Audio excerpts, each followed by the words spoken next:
How's it going, everybody? Happy Friday. Welcome to the live stream. I'm Christopher Dahl, and welcome to Space Art by Christopher Dahl. Hey, welcome to the studio. We got Faith here. How you doing? Hey, thanks, science fiction television. I could have been outside playing. My God. Hey, Eddie Bob, how you doing? Real like the new lead. Thank you. But I actually did that about a year and a half ago, but I had kind of moved things off my laptop and I'd lost it. And yeah, thank you for that. I appreciate it. Thank you. The intro, that was fun. I did when I first got here, got into the deep dive of Blender 3D. I kept thinking that maybe I don't know enough about this yet. I don't know if I know enough to really pull off an intro. And then I dove into that and went, oh crap, I know. I've got a grip on it. Hey, Rhonda, how you doing? So we got Faith, Bob, Tasty Whale. Hey, greetings, Tasty Whale. How you doing? Wonderful. Yes, thanks, science fiction television. I've got some. So the music for that, I had permission to use it because I was enrolled with Epidemic Sound. So I'd be curious to see if when the live stream here uploads to YouTube, if that gets flagged for copyright or not. I'm not sure. I would love to play music. I'd like to figure out how I could get. And not just like the copyright free stuff. I would love to bounce in some actual tunes here, like maybe just for the live stream, and then like when it goes to YouTube it's just like gone. I don't know. I might just go for that, We'll see how it goes. Let me know what you think either here or on the Discord, which by the way let me get the link to the Discord if you're not involved and you want to be involved in the Space Art by Christopher Dahl Discord. How's it going this week, Rhonda? There you go. Hey, Mediocre's here. Let's see some space art. We're going to do some space art. How's it going today? Hello. We're back with Space Pig. We got Space Pig for the for coffee today. But yes, I just posed. If you want to join in on the chats, the Discord is the place to go. And Patreon is my Patreon. I'm hoping that we're going to get this thing popping off. So I keep leaving that out there. As always, thank you to everybody who is following on Patreon. I'm working hard to make it interesting and a fun place to be. $5 a month gets you basically a inside view of what's going on in the Space Art by Christopher Dahl Studios. And this week, this month, I should say, we are. Let me see if I can pan it over there. Yeah, there we go. Let me get this thing out of the way. Boop. We're working on a large painting here. Yeah, comes and goes. Yeah, yeah. There we go. We're working on a big painting, and I've decided that we're gonna start some projects on the Patreon. I have a Devil's Tower under moonlight. I'm very excited. That was a fun one, and I needed a good subject for those canvases. I like that size. It's really cool for landscapes. I have another one over here that is my sunset I've been working on, sort of a part 2 sunset, if you will. Yeah, happy times. Anyhow, I hope everyone's week's going well. Let's see, what else is going on in the studio? I've had a lot of requests over the last year and a half or so for tutorials.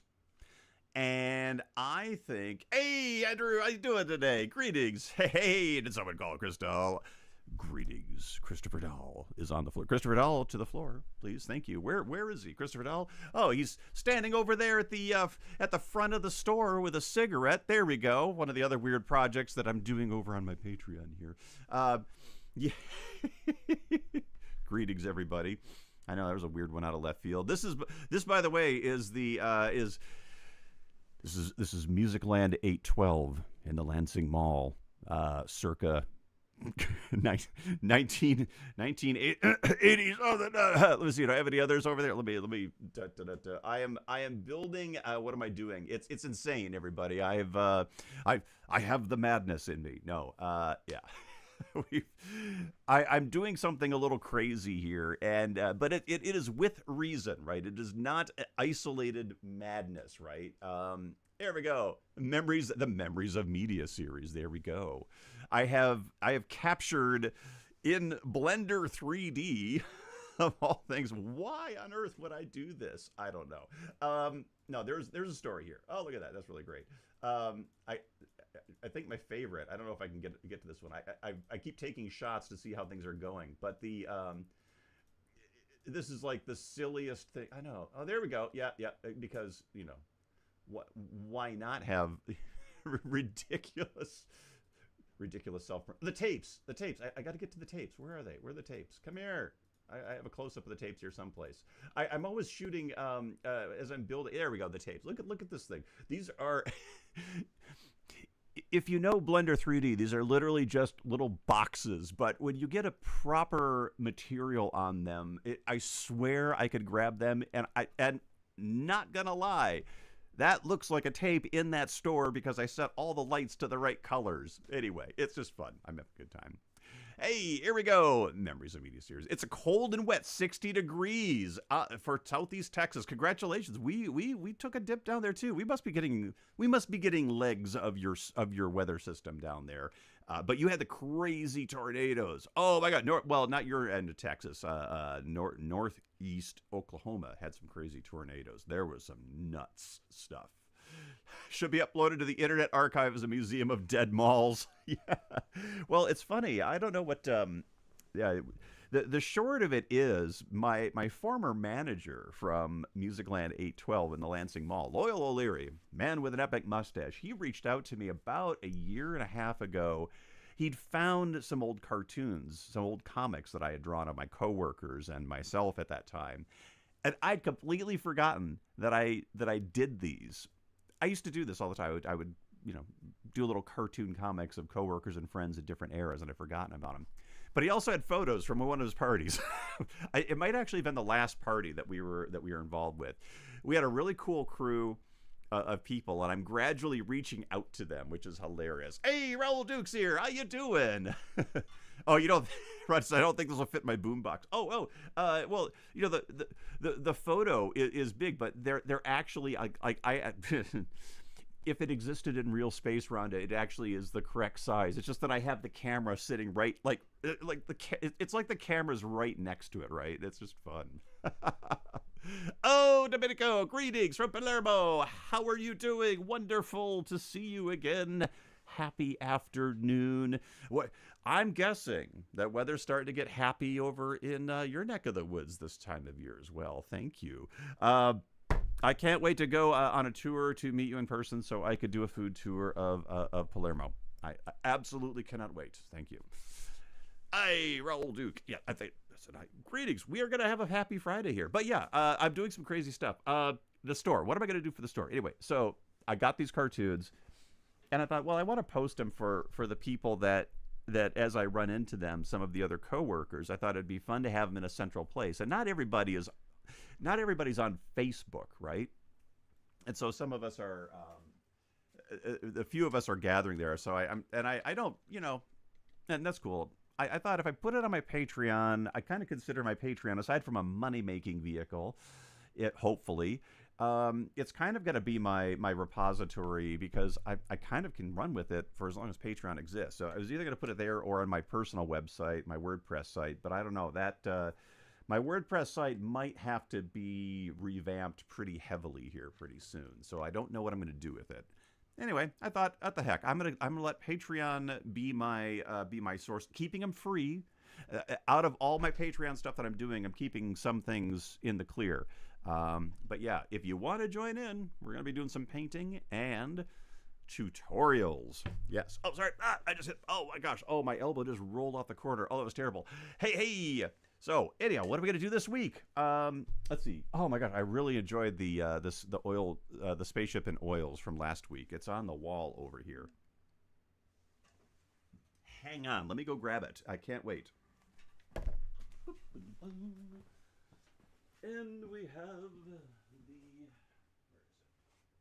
Boop.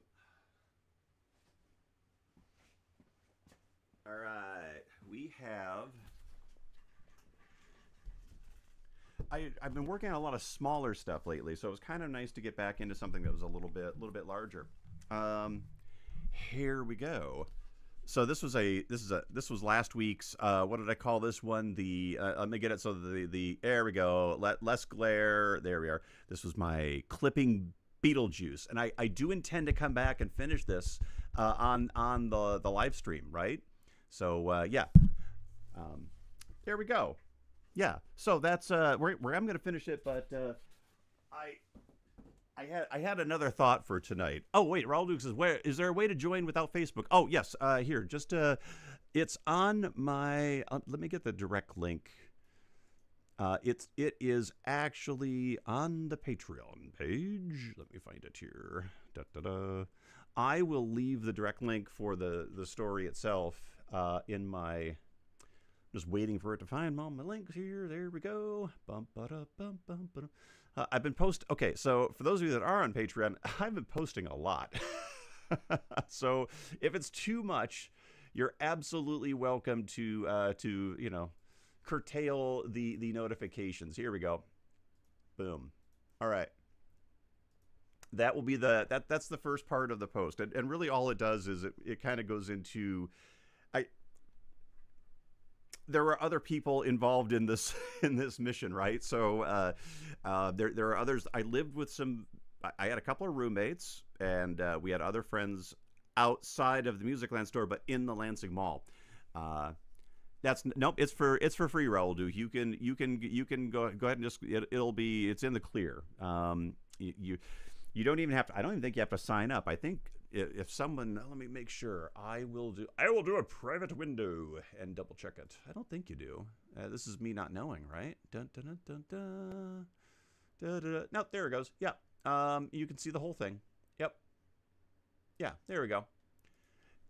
Yeah. So that's kind of trying to keep things agnostic of meta, right? Like I don't want things stuck on meta. I don't want them stuck on any of the like Instagram, any of that. I don't want them stuck on any one place, right?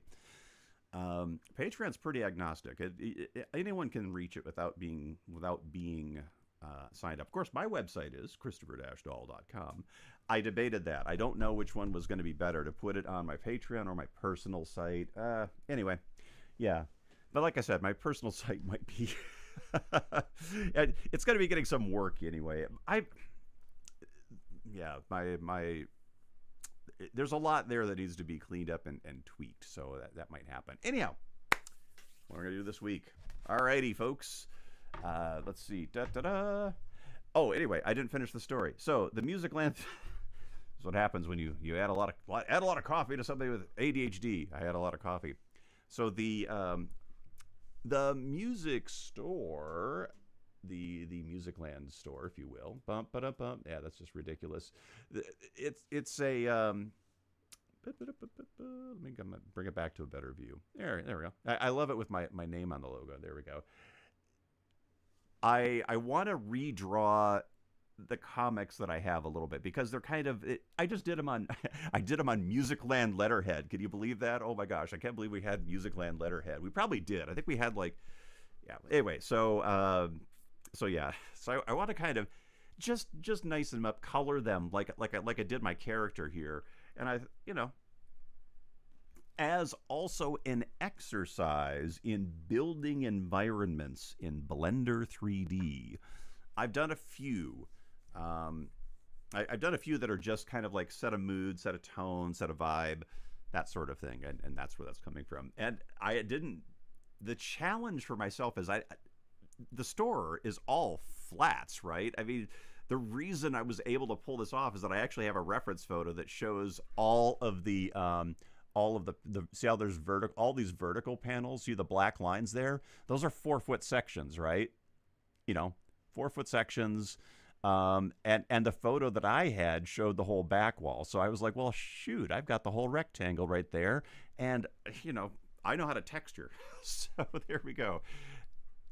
The trick were the lights, right? So there's like a million fluorescent lights in the ceiling. And believe me, I know that because I had to change the damn things a few times. And then the can lights. So once you balance out like the color temperature of the ceiling lights, fluorescence, cool light, 60, whatever it is, 6,500 or 57 degrees Kelvin. And then, of course, the warmth of the can lights, which were basically halogens, right? And you can kind of balance it out, and it get your light levels right. Everything works. I think I have. What else did I have here? I have this is far more detail than I wanted to get into on this. Oh yeah, I put in fluorescence in the tape cassette fixtures as well. Anyway, it was fun. It was so ridiculous. So that's gonna be my background, but I'm gonna do a couple and add a few fun things in there. It's the sort of thing I knock together when I have insomnia or I get up way too early and I don't know what I'm doing with myself yet. I'm doing coffee. I'm like, okay, go through an exercise. Anyhow, that was fun. Cool. This week's painting. What are we going to do? Da-da-da. We are back to Space Frog. Yay! I thought we would go ahead and continue with my... So I've skipped a few weeks, and I feel bad. The last one I did was the... No, wait. Was it Marvin, or was it... It was either Marvin or the Space Invader one down here. And I will pull the camera closer. There we go. All right, let's see if I get some good focus, idiot. There we go. Yeah, so I'm reasonably certain it was the Space Invaders was the last one. So all the ones that I've finished so far, I think I'd like to do a little touch-up on them. I'll do a new one, and then maybe I'll tinker around with some of these. Like this, sometimes they get a little muddy, and I think it was better when I kept the simplest one, of course, is... orange over here. So yeah, there we go. So the way this works, I have a bunch of topics. Yay! And we will every week I was doing this anyway, working hard to go towards the end. I'm going to pick a topic and we're going to paint the scene in one of the blank squares. Are we good to go? I think we're good to go. All right, cool. Let's go to the list there. Alrighty. I need a drum roll of some kind. I'm actually getting down to the end. Okay, so I have one. I have one here. Let us drop that on there. Leave that aside. No cat this afternoon. I had some, but they were difficult. So they're all upstairs. Our topic this week. Da-da-da-da! Da-da! Oh, Firefly. Oh, cool. Awesome. Let's go be bad guys, right? Yay! Space Frog and Firefly. All right. Stephanie. I want to thank Stephanie for coming up with this idea, which is very, very cool. So we're going to do that. Yay! There's the drum. Rhonda with the drums. I know I'm working my stuff here. All right, I will do, let me go ahead and, okay, so Firefly, cool. Let's pick out where I want this one to go. I should do this next to here. Bum, ba, dum, bum, ba. Or, yeah, I think I'm going to put it this one. I think this one's going to be Firefly. So, all right,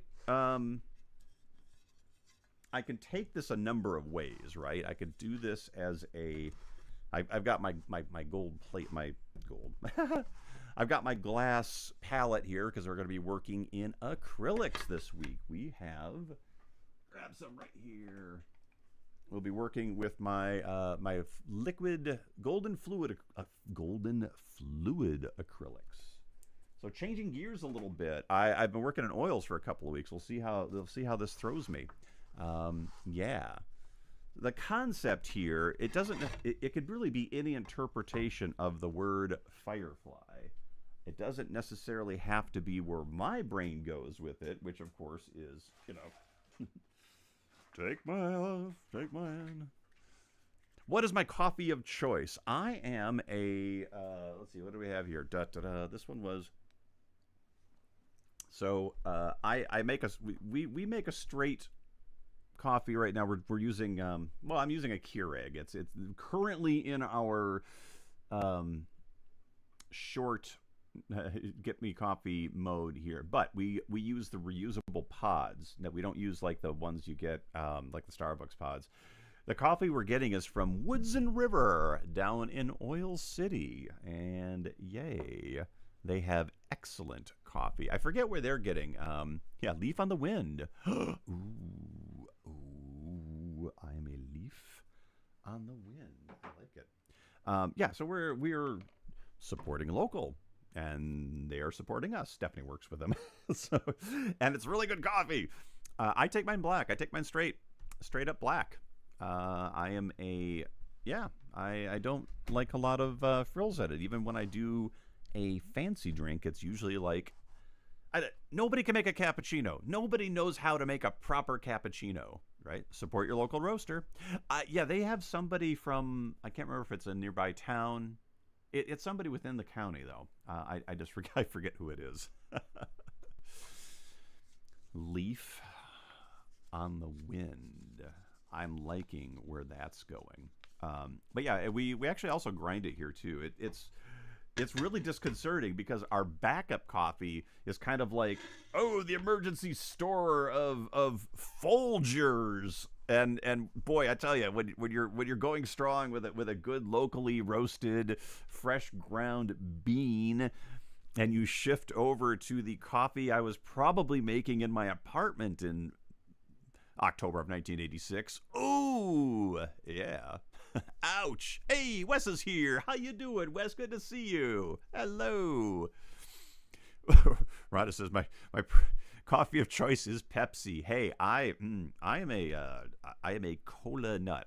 Forgive me, Rhonda. I'm of the other camp. I'm of the, since they're not sponsoring the stream, I won't name them, the red label ones. I dig it, honestly. Kind of like it too much. Pop culture, Joss Whedon Firefly or the Glow Bug. You know, Tasty Whale, I kind of think we got to go pop culture on this one.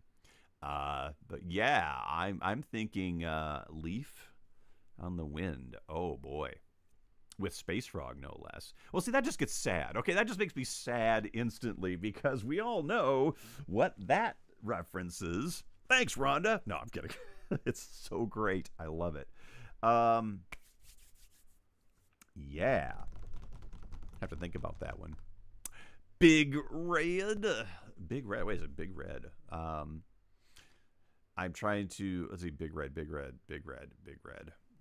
dun, dun, dun, dun, dun, dun, dun. All right, let me grab while I'm thinking about this, let me go ahead and grab myself my colors. I kind of, my poor bin got shuffled, so I gotta find me a color.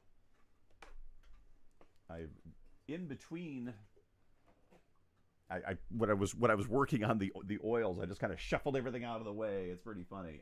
But I did get yeah, there we go. I did end up getting some more carbon black, which is great. Oh, Big Red. Oh, Big Red. I am not. Oh, I didn't realize. Yeah. Okay, local beverage. I get you. See, I was Michigan, specifically Flint, Michigan. So our variation, I'm guessing, of Big Red was Faygo, which also had like a TV commercial that got buried into our heads. Now, I will say this: a pal of mine, well, he was a neighbor of ours, William and Megan. Megan, if you're watching, hello. He once returned from Texas and brought us a 6-pack of Dr. Pepper in bottles, and I wasn't familiar with the story of the original Dr. Pepper from the original bottling plant. Yeah, he said, yeah, this is the real thing, and I'm like, okay, I mean, I'm sort of a Dr. Pepper. I could take it or leave it. Actually, I get into phases where I like it a lot. But yeah, sure enough, it was it was as much of a shift taking the original. It was done in the original bottling plant, I guess, and they still use the original recipe, cane sugar, and all of that. They only do a certain amount. You have to like go to the town to get them. Maybe it's not there. Dublin. That's it. Thank you, Raoul Duke. Yeah, Dublin Dr. Pepper. That was the one. Yeah, amazing. It was different. I mean, it was great. I was like, okay, that totally get it. Yes. Don't know what flavor it is. Kind of vanilla, thinking of Data smelling the liquor, and he gives it to Scotty. It's green. It's green. Yeah. Yeah, we had the cola wars in our house. My brother was the Pepsi drinker, and so it seemed like for a while there, it was like, okay, my mom was probably like, we're getting one or the other, and, you know, someone's going to suffer every week. All right, got some water. I'm back to painting with water. Oh my gosh, it's crazy. Waco used to have the real sugarcane Dr. Pepper. Yeah, I wondered if that was, I forget where it was. I haven't had any soda other than once every 5 years, root beer since the 90s. Yeah, we've cut way back ourselves. In fact, I don't have any right now, but we kind of skipped. We do soda water, so we make our own, club soda. Basically, we have a 5-gallon or 5-pound CO2 tank and little bottle caps. So we're constantly doing what's basically club soda, and then mixing our own sodas. We can do sweeteners, we can do juice. It's kind of nice. Yeah, but we drink a lot of that. It has replaced regular soda for us. And now when I grab a regular soda drink, if you will, wow, it kind of knocks me. I'm like, wow, that is so sweet. So sweet. Oh my gosh. Yes. Let's see here. They keep smiling. Oh man. Okay, so I've got a set of smaller brushes I wanted to try to use. These little blue ones here. Let's see. Oh, and root beer. I love a good root beer. Absolutely. Currently, A&W is my favorite. Of the popular, not popular, but of the mega brands, right? There's a number of smaller ones I really liked. Henry Weinhard's, the beer maker used to be out of the Pacific Northwest. I think they still are. Can't remember. They do a root beer, a non-alcoholic root beer that was expensive, but worth it. It's expensive because it was worth it. That was really good. I would kick one back in no time. Tasty Whale. Yeah, I haven't drank a Pepsi in a few years and happened to have cracked one open at lunch today. Oh, there you go. Look at that. It's in the air, right? All right, Stephanie, if you're watching, bring me a Coke. I love it. But I'm also I'm also a fan of Dr. Pepper. I'm a Pepsi fan, but the creamy vanilla Coke is like liquid. Oh, vanilla Coke. Holy smokes. Oh, that is yeah, that is special. I haven't had one of those in a while. You remember the brouhaha over new Coke? Oh, me too. Oh my gosh. I was like, you've got to be kidding me. And I gave it a shot. I was like, all right. My impression of it was, if I wanted a Pepsi, I would buy a Pepsi. That was literally, I remember saying that. I sounded exactly like my dad. I'm sure if I wanted a Pepsi, I would have bought a Pepsi. But I remember that well. All right. Leaf, wind, Firefly. Okay, I'm going to think about this one. I like the leaf on the wind. But it's the Space Frog tie-in. Let's be bad guys. I still think one of my favorite bits from Firefly in general was Janetown, where they run into the town that has erected a statue in honor of Jane, who's the most horrible person on the crew. Anyway, I could do the Space Frog statue amongst the miners. So that one comes to mind. The ship too. Obviously, Firefly the ship. That one could actually be, but Leaf on the Wind. And I'm not gonna paint Space Frog with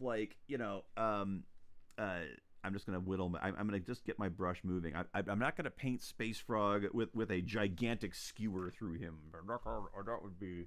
It'd be wrong. It would be terrible. That would not be the way I would want to go. Yes. Okay. Sorry, I'm just doing two things at once here. I'm going to try to get this in there. There we go. All righty. Janetown. Yes. Good. Nice hat, right? Janetown. My opinion is Firefly the show succeeds in spite of the villainy of Joss Whedon. The now known villainy of Joss Whedon, right? Yeah. The Firefly audiobooks are really good. Oh, that's cool. That's so cool.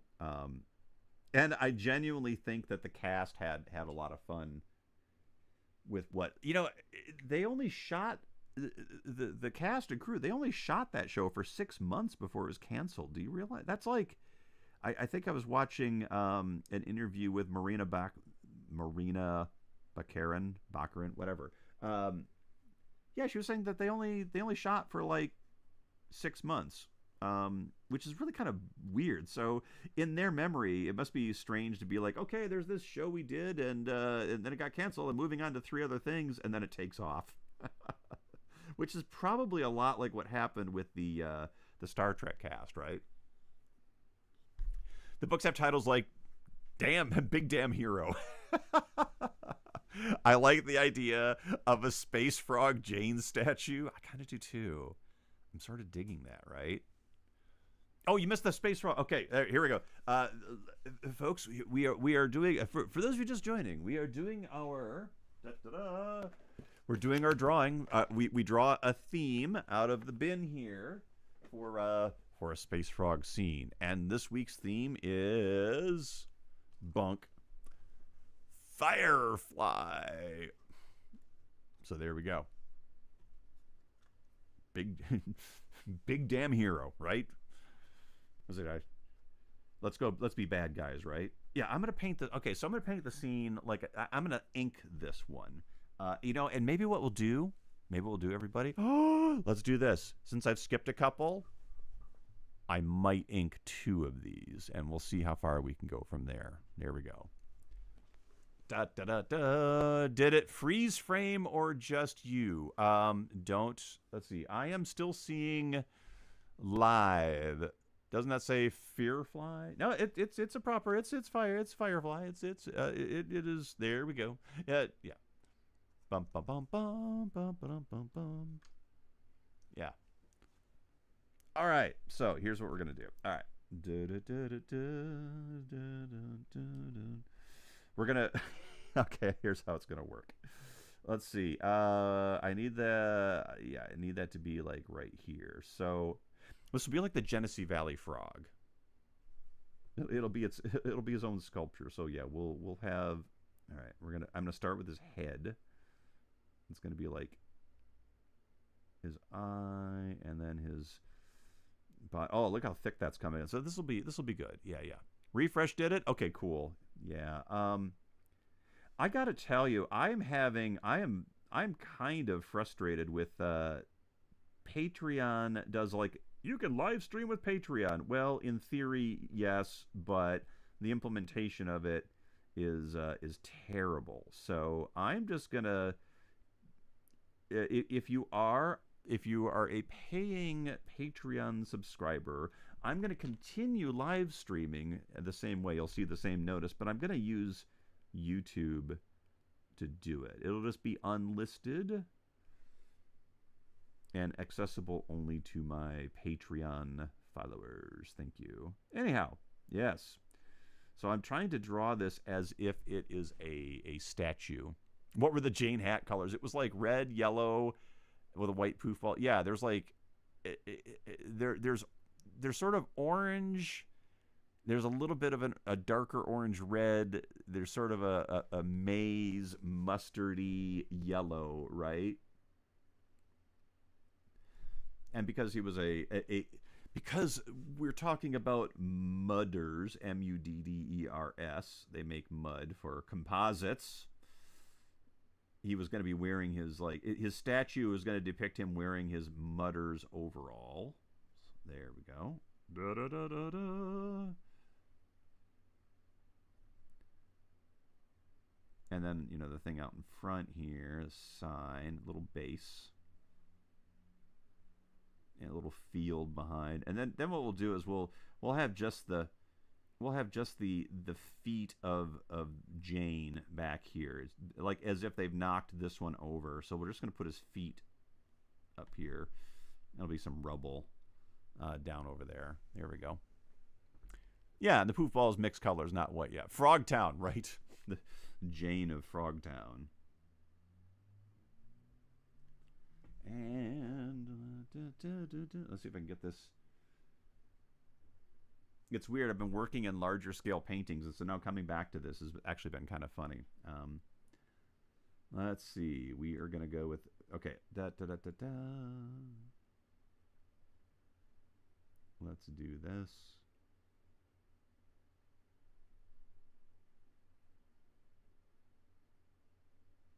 Getting the smile. That is important. I feel like in a lot of characters, there are individual elements that are important to nail, and in this one, it is most certainly the smile.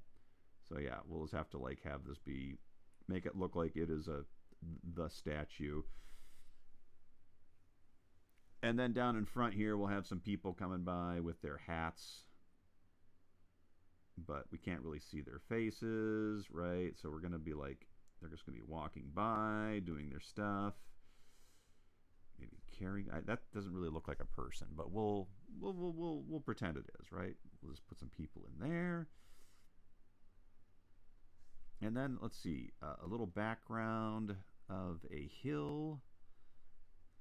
I'll do a little background. Well, they were like in this they had like whatever their set was. It was just like, it was full of bamboo, right? It was kind of like it was like a swamp, right? Oh, I know. I'll do okay, so I'm going to do a sky. You see this black splots up here? They're the Frogtown. Yes. Frogtown. So I'll do this as Firefly, and has that horse's head kind of thing going on there. There we go. And then I'll get this in the there. Look at that. I turned that little bit into a firefly shape. There we go. And we'll just have Firefly leaving the scene, right? There we go. Yeah. So this is like this bit in here is like bamboo. I guess that's what this. Yeah, I think that's what the background was. Okay. Oh, that's hilarious.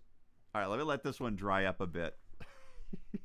That didn't take too long at all. Yeah, I think I'm gonna do a couple of these. Let's swing into another one, shall we? Here, folks. So here's the plan. I'm gonna let this dry up. I'll get some sky color in here. We'll make this. We'll color Space Frog to look like his. It's a statue, right? It's a statue made out of like that really awful plaster they were digging up. So I'll make sure that looks right. But I'll let that dry first. Let's see if we can't. Haha. Let's get another one. Let's do another one. I've missed a couple of weeks. Da da da da da da da da da. Here we go. Alrighty. But okay. So here's the thing. Oh, see, that's the other thing. Okay, now, it makes me almost want to do a second run at it, because I could have just done Space Frog with the Jane hat. Like, just Space Frog with the Jane hat would have been enough. All right, let's see what our I'm going to do a second one here. Let's see what our second one is, and maybe we can go from there. But that would almost be enough to sell it as Firefly, right? Oh, that's funny. Nice hat. If you've ever been to any of the science fiction conventions, you definitely you've seen a lot of Jane hats, I'm sure. All right, our next one here. Moving on. Dun ta da! Milkshake. Well, that's going to go along the lines of this one right here, which was spaghetti. Oh, for this old guy, who is Jane? Okay, Jane was played by Adam Baldwin in the show Firefly. Let me grab a little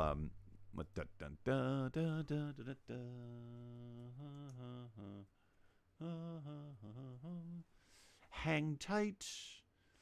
So he was the thug of the show. He was kind of like big dumb thug, right? Let's see. Do I have a good one here? Dun, dun, dun, dun, dun. No, that's not that one. Let's find a good cast photo. Oh man, I tell you what. Can I get one that doesn't suck? Can I get a cast photo that does not suck? Thank you. There we go. All right, in new tab. No. Oh my good God! It used to getting photos of people off the internet anymore is a pain in the ass. All right, there we go.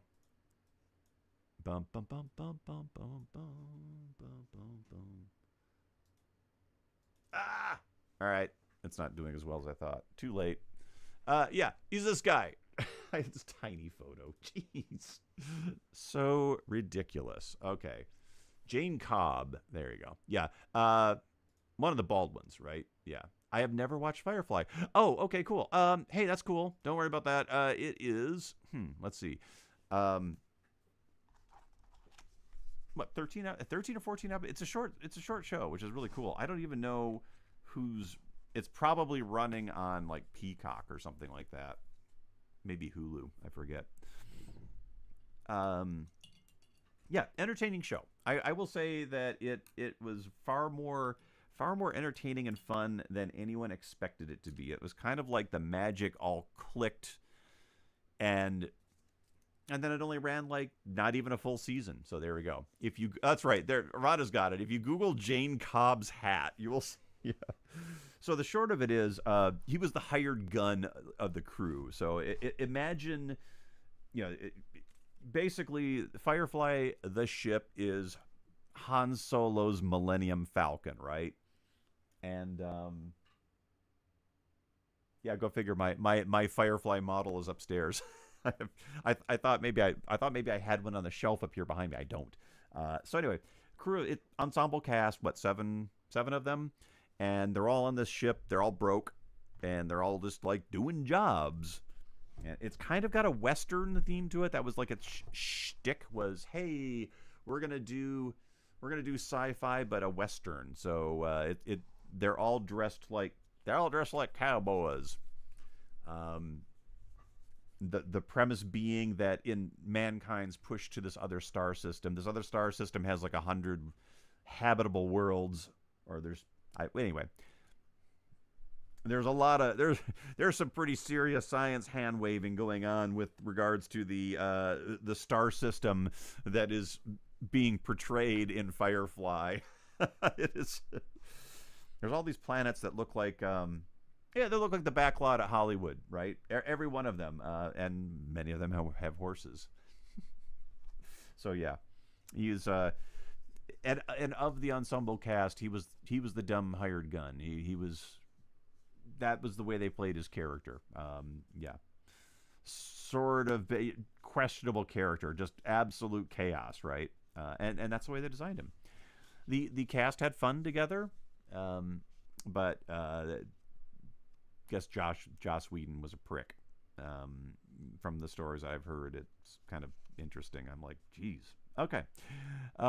Taints the show, but I still liked it. Anyhow, it is also in fandom a little bit overblown. I think that as much as any major show in fandom is, myself included, go find another show to play with. That's Firefly. Yeah, I like it. I haven't watched it in a while. I was kind of thinking of putting that on again. Characters are fantastic. Okay, Milkshake. I'm gonna switch it up to Space Frog and Milkshake. See, now, here's the thing. I feel like Space Frog's food needs are pretty easy to handle, as illustrated by our previous one, Spaghetti, here. So I kind of feel like, all right, I got an idea for Milkshake. Here we go. We're gonna render this one out, and where are we gonna put this one? I think this one I am going to do. Let me make a little room on the table here. I am enjoying the there we go. All right, I'm enjoying my room here. I'm enjoying the space. I'm making far more use out of it. Kind of moving things around, getting it ready to shoot things, and not shoot things with a gun. Shoot things with the camera. I'm ready to shoot things with a gun, absolutely, but no, cameras only. Milkshake brings all the frogs to the yard. Bum bum bum bum bum bum bum. I like where you're going with that, Tasty Whale. I'm also thinking of just doing a close up of the blender, and just a gigantic bag of flies being dumped into it, and the thing running like crazy. I don't know.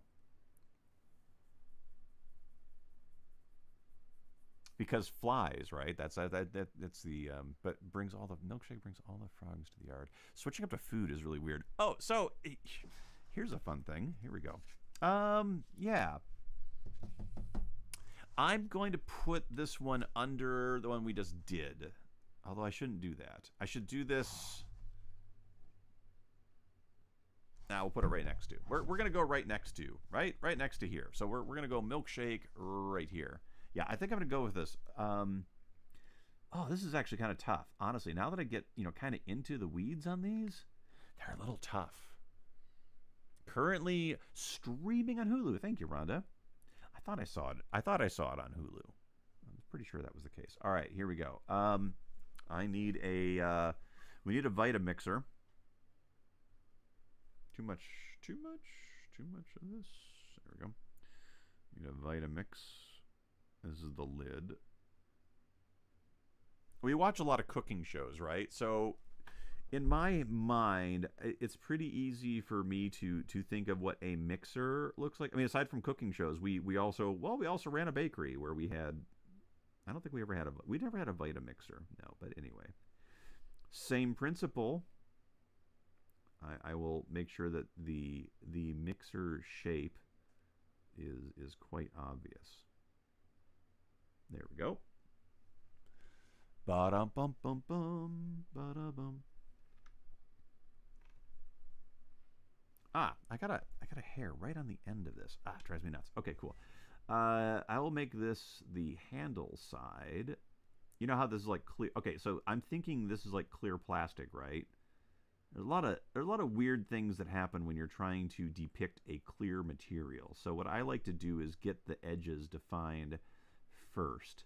So it's a handle that comes in, and then I can sort of work the problem of reflectivity and refractions that are involved with clear materials. It's sometimes not fun.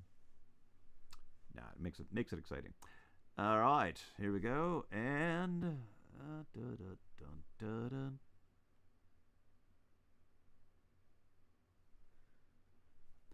there is an absurd amount of classic 70s and 80s television available for free on some of the streaming services like Pluto and Tubi.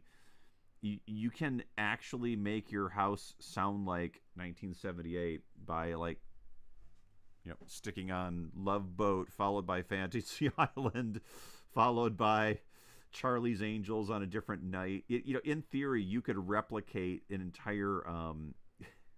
entire week of programming from a certain year just by lining shows up, and I don't know. I think that's hilarious. It's such a specifically stupid media skill to have because only people that were actually there will know anything about that, what that experience is like. Purely for nostalgia, makes you feel like you were turning your brain off in the 70s. It's great. I love it. It's kind of funny. Ba-dum-ba, robot.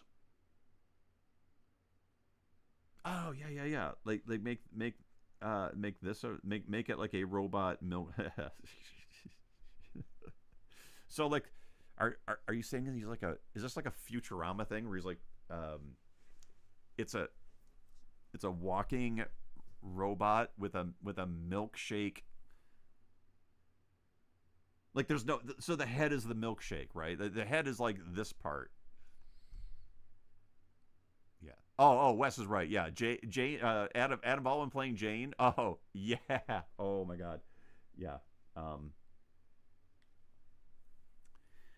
There was some clever writing on that show. I will say this: the clever writing. Never mind. You wandered. Oh, okay, gotcha. Oh, sorry about that. Yeah. Although that was tempting, the idea of turning it like make a walking blender as the robot would be, as a robot of some sort, would be hilarious. Maybe like a button on the side here. There we go.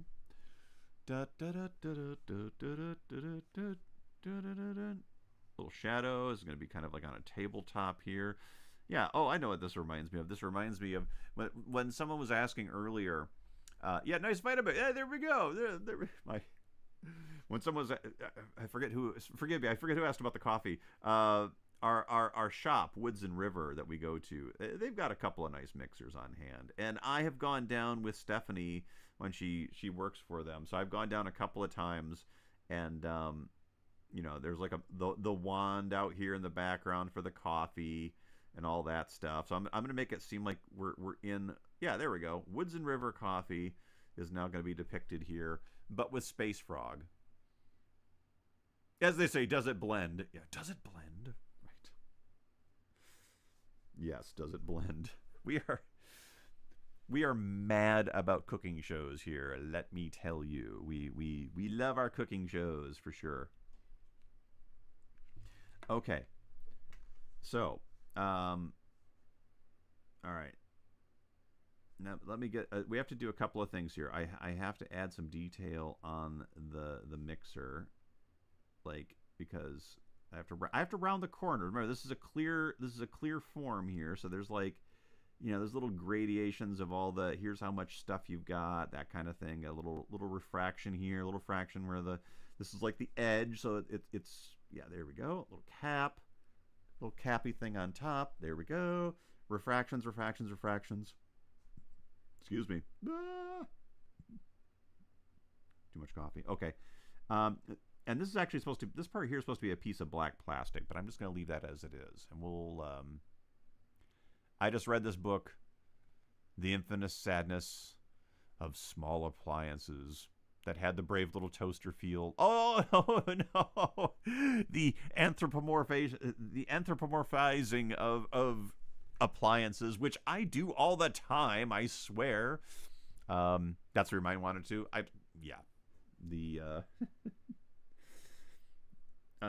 In my comic strip breaking Fifth's Law, I try to do that with the coffee maker. We had one called Mr. Drippy.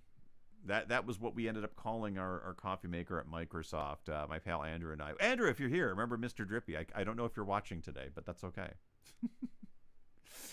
So yes, I do this. We all do the same thing. It's hilarious. Okay, and then the only other, I'm not going to add the fly. So the implication of this, I might do it in the rendering, is that there's flies in the blender. Bum, bum, bum. Where do you set your grinder for the custom K cup? Oh, what do I set my grinder for? Oh, okay. So for you can play with it. The question is, like, for your Keurig cups. I find that like your standard grind for drip coffee works for us. However, our little reusable K cups are little metal meshes. Sometimes they get a little bit clogged, so I will go a little more on the coarse side. Yeah, a little bit on the coarse side.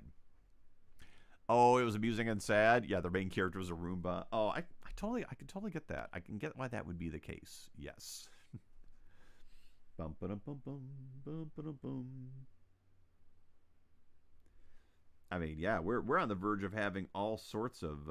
It's kind of gonna be the same one as this one, though. That's okay. We're about ready. We're on the verge of having all sorts of anthropomorphizing our little robot pals, right? So yes, I know what I'm gonna do. Okay, so we're gonna get Space Frog's face here, because you see, I'm imagining that before long we're gonna have like some.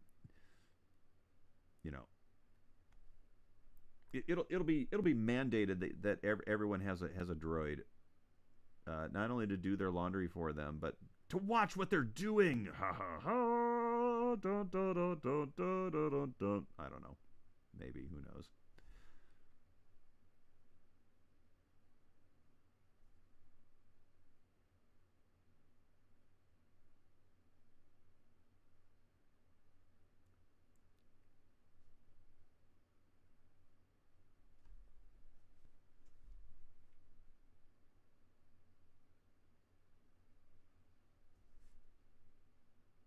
All right, I got quiet. I'm trying to do a happy Space Frog.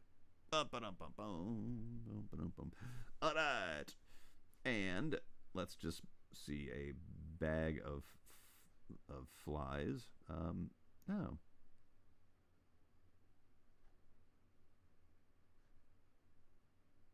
I know where I'm going with this. Because what What do you make a milkshake with? Milk, right? Milk and ice cream, right? So there we go. So we're gonna have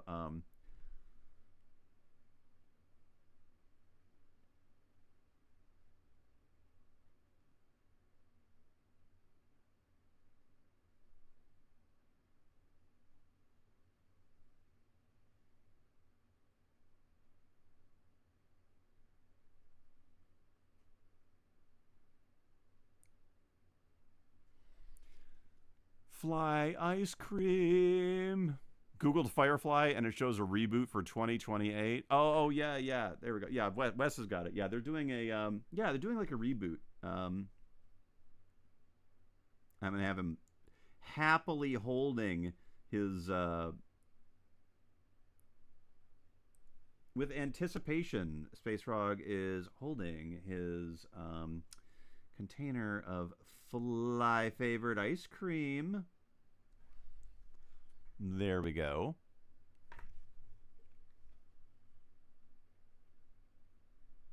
Yeah, so the animated Firefly I find very interesting. I am very happy for them, and it is an effort that is got the green light from everybody involved. It is being done by primarily the actors, right? Um, Nathan Fillion and Alan Tudyk, who have their own podcast, are doing pulled it. They were the ones that pulled it together in conjunction with the other cast members, the other surviving cast members. Um, yeah, and they actually they what they say that I forget who's the animation team they got. Is it the same people that were doing Archer? I can't remember. We looked at a couple of weeks ago. We talked about it, but yeah, they have like one of the legit. Yeah, they like have one of the absolute legit animation squads lined up for it with money, which is really great. So I'm gonna kind of just get a background hinted at in here. The background is actually gonna kind of be like a coffee shop.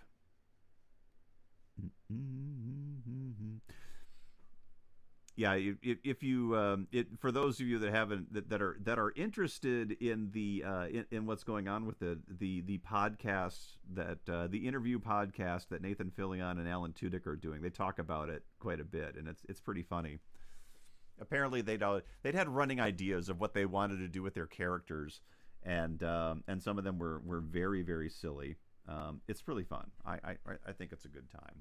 So I'm gonna the last thing to make this work. I'm gonna put this. It's gonna be milkshake. I'm gonna put flies in the blender as we work through it. Yeah. All right. Too funny.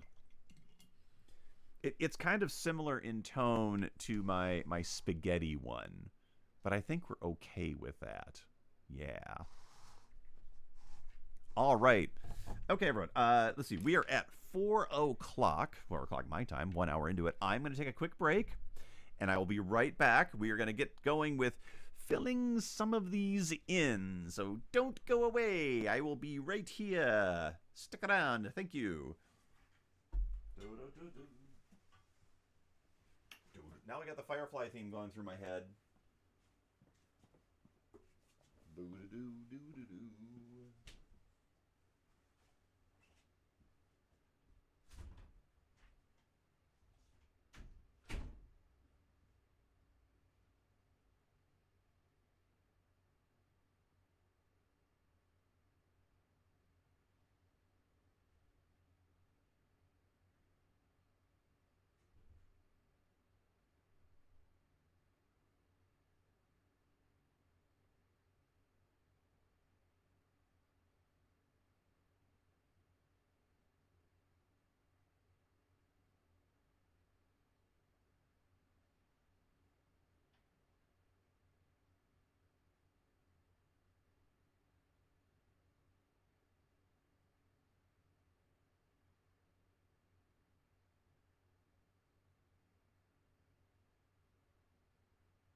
go.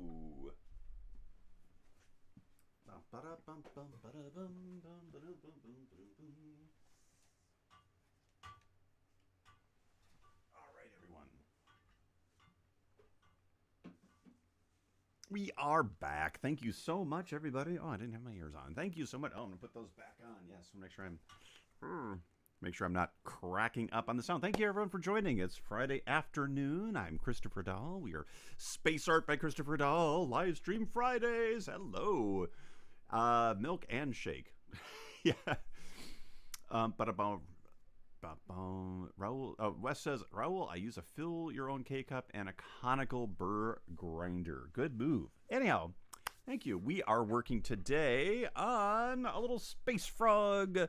This is a it's one big painting with a lot of scenes. This was Stephanie's idea. Let me show you here. So every one of these panels has a there we go. I tried to do this right. Every one of these panels has a different theme to it, and we are attempting to fill out the whole bit. Today we did two. We are working on two of them. We're working on Firefly, and then over here, Milkshake. Yes. Anyhow, if you want to stick around, we are here every Friday, 3 o'clock. Thank you so much for following along. On my Patreon, we will have a Sunday live stream for Patreon members only. And we have started a large painting, Devil's Tower Under the Moonlight. We're going to be doing more. It's going to be fun. Also, this is kind of the thing I wanted to bring up tonight. I've had a lot of requests for tutorials. Last year, in fact, let me go grab my stuff. Yeah, here we go. Tutorials. Heck yeah. So it goes something like this. At the start of 2025, just before everything burned down and fell over and sank into the swamp, I had planned a long series of tutorials specifically on things like how to draw and paint spaceships. Those were actually two. I had drawing in one and painting in another. I wanted to go into painting scenes, the color theory behind it, composition, a lot of individual lessons that I could serve up both on my YouTube channel here and on Patreon. I could go into more depth and maybe offer a full-on course, right? So I haven't. It's always been on the list of things I wanted to tackle. And now this year, 2026, I've kind of been back fairly regular. My whole goal for 2026 was to work in the studio, build this all back up, and it's going great. We're going well. Getting a lot of new paintings out. That's really cool. So now is the time I've picked up my stuff to work on lessons and tutorials, and there's a lot. Like I decided I was going to kind of start looking through what this would look like, and here I am filling out entire like entire booklets of stuff. So yeah, boom. So we're going to be starting tutorials, and the way I want to do this is I will be like my videos that I haven't been doing as much. I've just been doing the live streams. Everyone on Patreon will see them first. We'll be able to provide feedback, and then I'll get them released into the wild. Yeah. So if you are at all interested in any amount of how to draw spaceship tutorials, how to draw space scenes, up to and including planets and nebula, planetary scenes, spacecraft environments, I think I'm going to go into it. It'll be the Christopher Dahl Academy of Space Art for people who want to draw good. That's my Zoolander pitch, right? Yes. Are you kidding? Is that a building for ants? Is that a school for ants? Yes, that. Oh, Raul Duke says you got the conical burr grinder. Cool. Buddy of yours gave him some pre-ground coffee, so put it in a custom K-cup thing, but it came out a little watery. Oh, yeah. Cool. Probably better for a French press. Probably, yeah. I find that it takes a couple of shots, even with the reusable K-cups, to dial it in, which is pretty cool. But once you do, bingo. We also have, yeah, back to coffee. I also have we have a real nice pour over. One of those, was it Bodum that did it? I forget. And I like that as well, with a reusable fine mesh. Yeah, like Wesley, yeah, pour over. Yeah, I enjoy that too. In fact, I was just thinking this week, I kind of want to get back to making some pour overs. Remind me of the time of the live art class. Raoul Duke, that will be Sunday at 3. That's on my Patreon. So Patreon subscribers, right? So $5 a month will get you in the door. I hate to paywall it, but for this level, I feel like this is where I want to step in and start offering things that would be worthwhile to everybody. So this Sunday, specifically this Sunday, the lesson is going to be finishing finishing a painting is what it's going to be. But it's in a very cool spot. Let me show you. That's this. I know it's behind my phone. That 18 by 36 painting of Devil's Tower is at a state where I pretty much am ready to finish it. It is being done in oils. And so Sunday, I'm saving it for Sunday. I am so excited. Yes. So Sunday, 3 p.m. Eastern, and there will be a link on the cover of my Patreon. Here we go. Do YouTube subscribers count? Oh, yes, that's right. You're a YouTube subscriber. Oh, shit. I forgot about that. Okay, cool. The layout of the infrastructure layout of my subscription model needs to be properly addressed. We have some, yes, I haven't been offering jack shit for my subscribers here on YouTube. Got it. All right.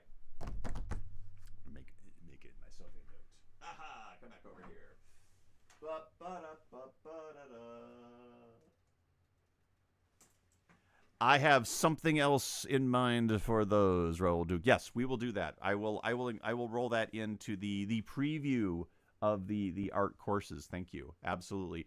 Raoul Duke, yeah, I will make this work for you. Thank you. Hey, Nanu's here. How you doing? Greetings. Secret sub channel coming. It's weird, right? I had hoped, and I still hold out this hope that stepping up to purchase a sub here on YouTube is going to get you like the animated emojis that I keep trying to throw in, and some of the fun things like I would have like over on that we used to have on Twitch, right? Bad, Chris, bad. I know, right? I'm falling in the cracks, really. I'm just trying to grind $5 out of each of you as much as I possibly can. No, but specifically with regards to the tutorials, they will eventually be offered, on their own, standalone, if you will. So you wouldn't need to have any subscription whatsoever. My intent is, I occasionally get messages from people that are going, "Hey, I'd love to see how to do this or how to do that," right? And I would love to be able to offer that as a tutorial, right? I've been asked about that for a long time, actually. I've been asked about those sort of things. And some of it is pulling together the material, because it can be quite a lot. I purchased a really great course from they're called Creative Shrimp. And they do a lot of work with Blender. I think they do a lot of work in Houdini too. They also are on Patreon. They have YouTube channels. Yeah, that's right. It's Creative Shrimp. They had a great course on creating nebula in Blender 3D using a bunch of their noise tools. And it's really good. It is a fantastic use of the Blender engine. And when I bought it, I remember it has like a dozen chapters. Like it was literally like 12 hours of actual lesson plan with all the material to go with it. And I got a lot out of that lesson myself. Like I have no regrets about, I actually purchased that lesson. No regrets whatsoever about it. And then an actual artist, and his name escapes me. Forgive me. I will find him. It's not Andrew Tischler, although I have learned I've gotten one of his. I have gotten some of Andrew Tischler's. Yeah, so Andrew Tischler, and Name escapes me. I've purchased other tutorials on how to paint specific things. Yeah, Tischler's was the it was one of his academy ones he offered standalone. He has his own painting academy. Both of these artists do landscapes primarily, and yeah. Did the audio get crackly? Uh-oh. Hold on. Is it still? I can't even hear it. What the heck? It's crackly again. Yo, boy. Listen to that. Terrible. Okay. Hang tight. Any better? No. None. Crackly all over. We're going to move to another source. Dun, dun. It's weird. Why would it do that? Like all of a sudden. It's terrible. All right.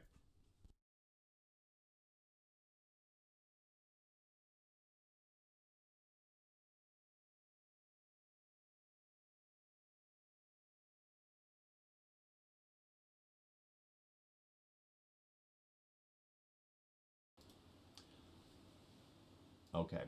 I'm going to turn this down. It may have happened when I pointed at Mountain Mash. Probably. Right? Pickles is chewing on the cord. Yeah, I don't know. It's really weird. Like, I can't figure out why this goes crackly. Like, for the life of me. Unless it's static. Or I've just got bad power. Like, there's nothing I can do to... Like, it eventually builds this thing up. In fact, I might try something. Hang on, everybody. I'm just gonna go there. Da, da, da, da, da, da. Hang on. Sounds better now. Yeah, I changed microphones is what I did. Let me do a thing here. I'm gonna do... Alright, let's do this. Yeah, I'm gonna try a thing. I'm just gonna move this over to another USB block and see what it does, right? This is what we do. Yeah, see, I'm using a different microphone now. Is what's happening.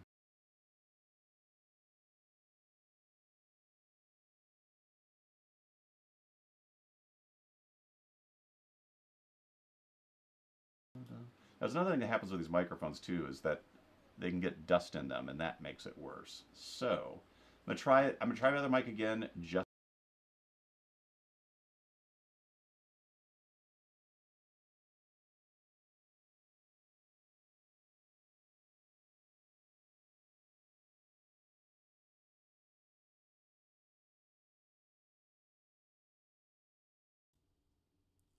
Okay. Ow. Still crackly? A little bit. USB and mic amp isolators could solve the crackle, maybe. Those are $10 to $50. Just try to fix it. Yeah, that may be what I need, because these things are super sensitive.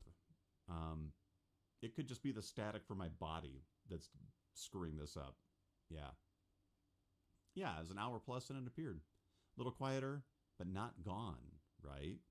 So, anyhow, if not, I might just go back to the other microphone and not worry about it.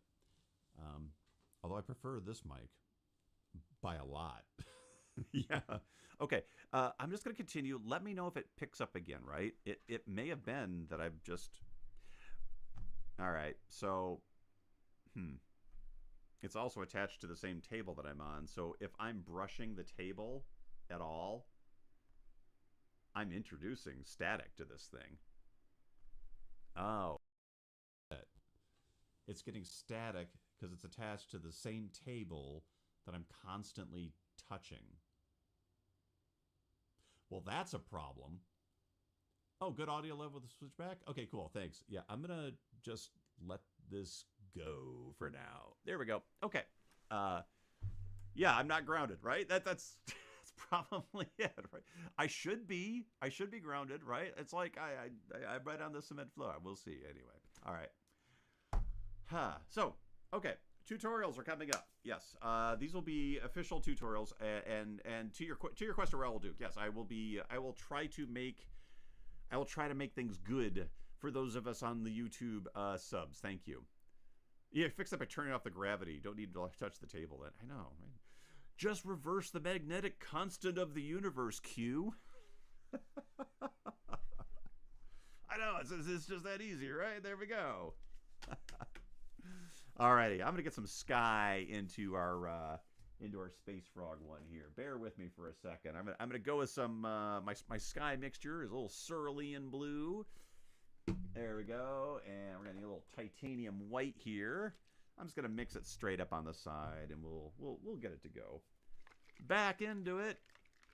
I verge on being grounded to reality. You know, someone asked last week if I, and I haven't done it yet. I should just hang this microphone from the ceiling.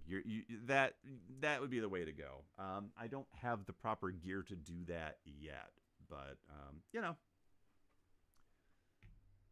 and it's been on my stream for any length of time. You know how much fun it is to skirt technical details and issues, right? This is a constant constant, I tell you. I am absolutely not grounded in reality. No. Well, also, you know, let me know on things like, you know, crazy ideas depicting a Musicland store. If this stuff is a little too crazy for you, let me know. I'll avoid it and move it off. But I'm having fun with some of these cartoons. I don't know where I'm going to go with them. They're all going to be in the same category as my Space Frog animation, which I keep saying is in progress. But, you know, animation's hard. I'm learning the tools. Ron says, I'll never be grounded and you can't make me. Right. Me neither.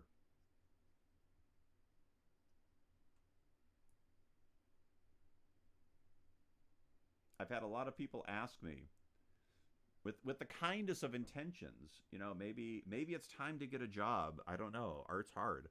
It is. Art is very hard. Art is a very, very hard thing to do.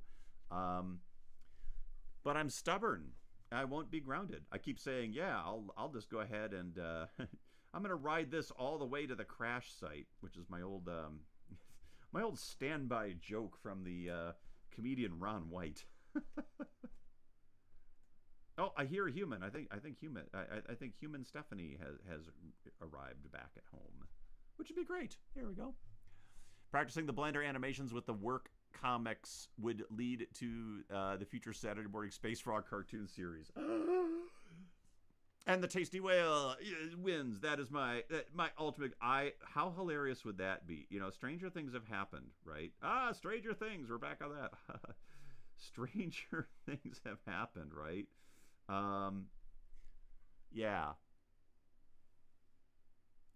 I have secretly always wanted to do cartoons, but back when I was drawing them in college, like it would be impossible for me to just like go home and animate them because you needed to have film. You needed to have like piles of acetate and or at the very least piles of paper and the ability to.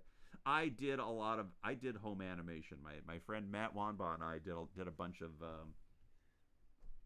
Super 8 animation, clay animation when we were in high school together. So, you know, I love doing this kind of stuff. I absolutely dig it. I would love to. I get excited when I think about doing any kind of animation. It's really funny. It gets into my brain, right? So I would be thrilled if I Seth MacFarlane my way into the business like that, you know. Don't get me wrong. That's just idle.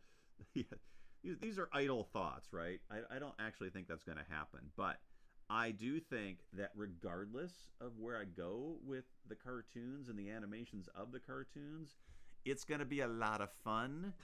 A, and B, no one's going to be able to tell me I can't do it. right? That's right.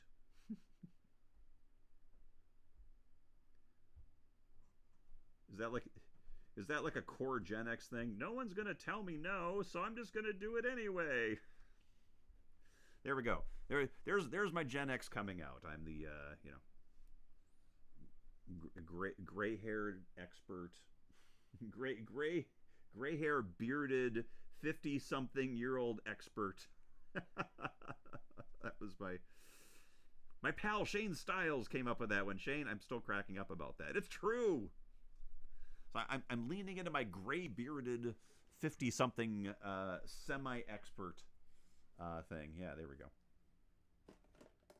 Well, I can't just do straight sky, right? I mean, I could if we were really just doing this as animation, but I'm gonna do a little something different. I'm gonna brighten this up. Gonna brighten it up. No, I'm not. Apparently not. I thought I was.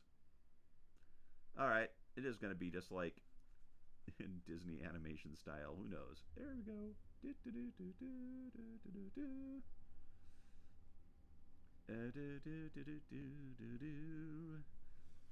All right, sky.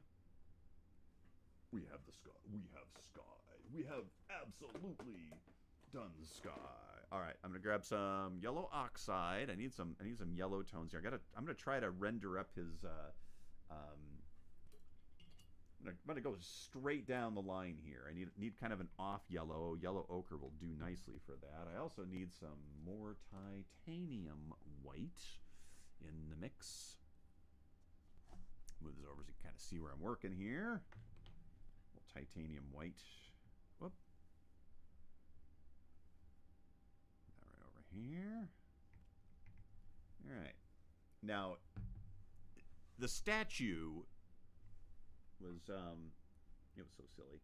I have a little blue on my brush, so it's gonna gray down a little bit. But I want to warm it up with this yellow ochre. Oh, I didn't really shake that very well. I didn't get a lot of pigment. Hang on a second. These have been sitting for a little bit. So yeah, I foresee Space Frog animated shorts, of which I am working on the first in a proper animated format, with scripts for 3 more, depending on how quickly I can get the pipeline working, as well as animated bits for the live stream here. Not the live stream, but the space art in general, if you will. My Breaking Fitz Law comic, of course, I got to do that, right? This is very important stuff, right? All right, so I've got kind of a light colored, really sort of off there. Oh, can I get it in closer? I can't get that in closer. There we go. Ha. There we go. I want this to be the lightest part, so I'm going to go in on this side, get his leg over here. There we go. Yeah, the mud that they were referring to was like just, it looked like plaster. I think that's basically all they did. So, but it had a very brownish tone to it. So there we go. We'll do some of that. Get those in there. So yeah, eventually I absolutely would love to see sort of a cartoon of stuff. Also, I still have an association locally with some folks who are working on their own versions of creative madness, if you will, that will be equally as fun as a Space Frog cartoon. We'll see how it goes. We have some really creative, cool people in the area that I do look forward to working with. And then we have some that aren't. What a dick, right? My God, what a dick. Anyway, yeah. Bum, bum, bum. This is weird for me not painting Space Frog in his green. It's throwing me a little bit, but I love it.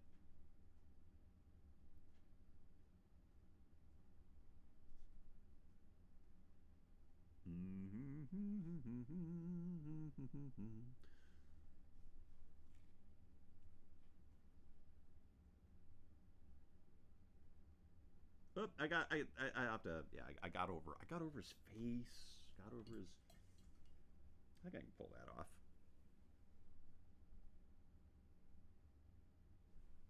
It's fun getting back to it is fun getting back to acrylics again after oils, but I got to tell you, my latest sort of my latest batch of whoa, I just oh man, this one was not closed. Son of a bitch. Oh man. I just flung paint everywhere. I don't even know where it all went to. I'll find out later. Um yeah. That was frustrating. My latest batch of oil paintings I've been doing, including the Devil's Tower one that we'll be working on Sunday. That I've enjoyed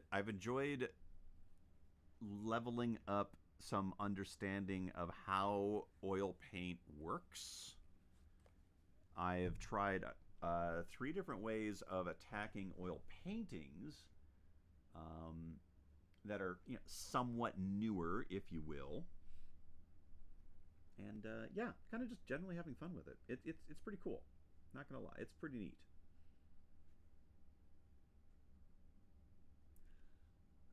Okay, and now a little bit of this.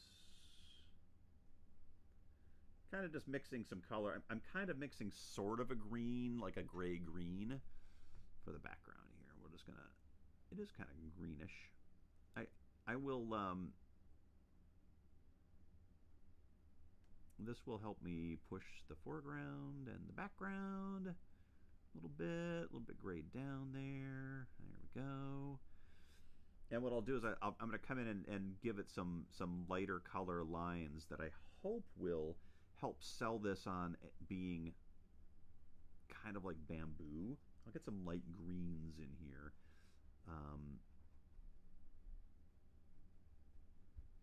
Because they're kind of just in the thick of it, right? There we go.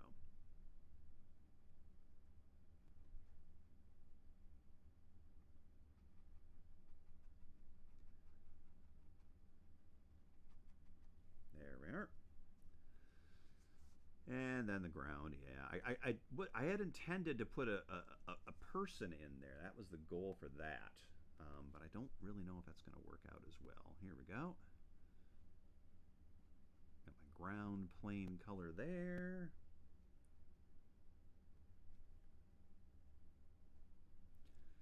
This is the boots of Jane's old.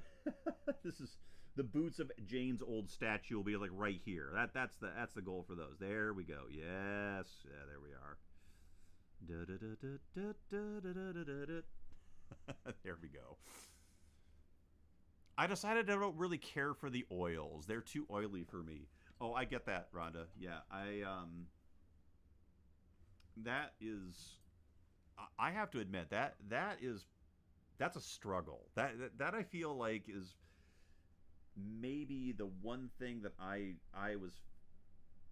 It's a barrier, right? It's one of the barriers I struggled with as well. Yeah, I'm finding that there are. Yeah, I agree with you. I'll just put it that way. In fact, that's one of the reasons I kind of walked away from them for a bit. I was getting a little frustrated with the medium, but I realized that in my case, I was only using them in one fashion, and I started learning about sort of different approaches instead of just going all wet, And I that's what kind of got my interest back. When they work, they're so nice. Yeah, that's the other part. I have been I've been stricken with having used oils and having them work well. So I'm going to become one of them. I'm going to be like my friend Scott. Like, I never. I actually had a couple of friends. I have a few friends that went through fine art, right? Scott in particular. Scott, I'm calling you out. He's like, I'll never use acrylics. It's just like the same kind of plastic as shopping bags. He isn't wrong. I paint for 5 minutes and I feel oily for the rest of the day, no matter how many times I wash my hands. Oh yeah. Getting oil off. Oh yeah.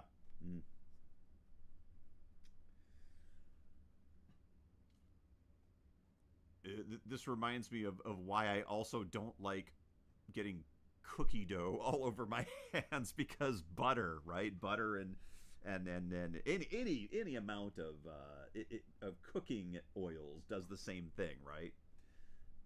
No, I hear you. I do not like sticky, oily, greasy stuff on my hands at all. So I'm like, when I'm working, even right, look at this right now. I have like a wad. I have one of my this would be paper towel, but I'm constantly like getting this out of here. I have paint on my hands every time I live stream. I hate it. It drives me nuts. I go mental. So I get this. I get that. And you're right. Oils work. Oils like bad. Like acrylic kind of dries you. You can wash it off just fine. But oils, it's on everything. But yeah, I'm getting better at it. And sort of there is hope. I will tell you right now, there is hope. I promise. Oh, wrong color. Wrong color. Oh boy. All right. Where is my? There we go. I had to darken up the other one in the background. There we go. Okay. Right. I was gonna try to start rendering the Firefly.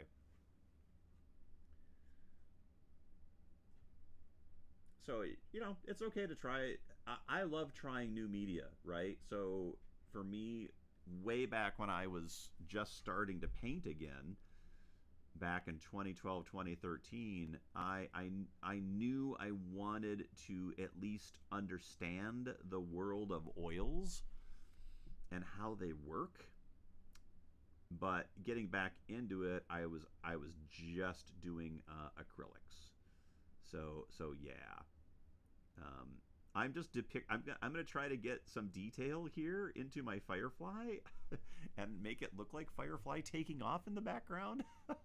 The acrylics don't bother me the same way. I don't even notice when I get acrylics on me. Yeah, I get that too. Totally. Hey, Iridium's here. How you doing, Iridium? Good to see you today. Happy Friday. Don't let the Germans know you're here. I won't tell them, I promise. How you doing? Good to hear from everyone. Hey, we got a full house. We got a full house here on our Friday. Awesome. Ba-da-da-da-da-da-da-da. Very cool. We are doing Space Frog today. We're doing two. I'm doing two. I've got the first one, Firefly. So there we go. And then the second one is, which we'll be working on over here, is a milkshake. There we go. I'll leave that on down there. Firefly will be right there. There we go. Cool. But yeah, oils are also terrible when your cats walk through the still wet palette sitting in your living room because you forgot to put it away, and then they walk through with their oils. Yeah, there we go. The Germans. Yes, the Germans. Yes. So yeah, we had Cosmo walk through. Captain Paint Paws came through one day, and that was exciting. Yeah, that was pretty cool. Walked right into it. Look at that. Got a little Firefly action going on here. We're gonna put little windows up there. Little window hints. There we go. Little hints of stuff in there. There we go. And brighten up that edge on that. Oh, I need some more white. That's what I'm gonna need. I'm still struggling with adding the palette cam. I'm trying to work that out. I need to have that like right here so everyone can see it, right? The Germans.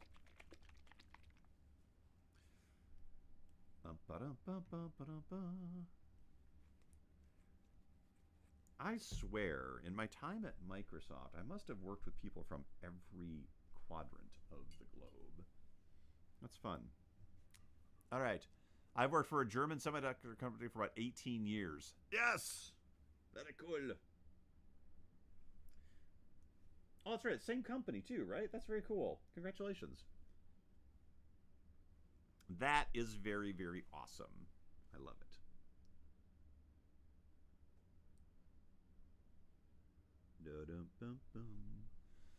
Get little highlights on Firefly here, and then I need. Here we go. I'm going to use the white, we're just gonna give it a little takeoff jets, right? Because it's flying away from the place here. There we go. Whoosh. There we go. And big spacey ship noises. Whoosh. There we go. Yeah, very important.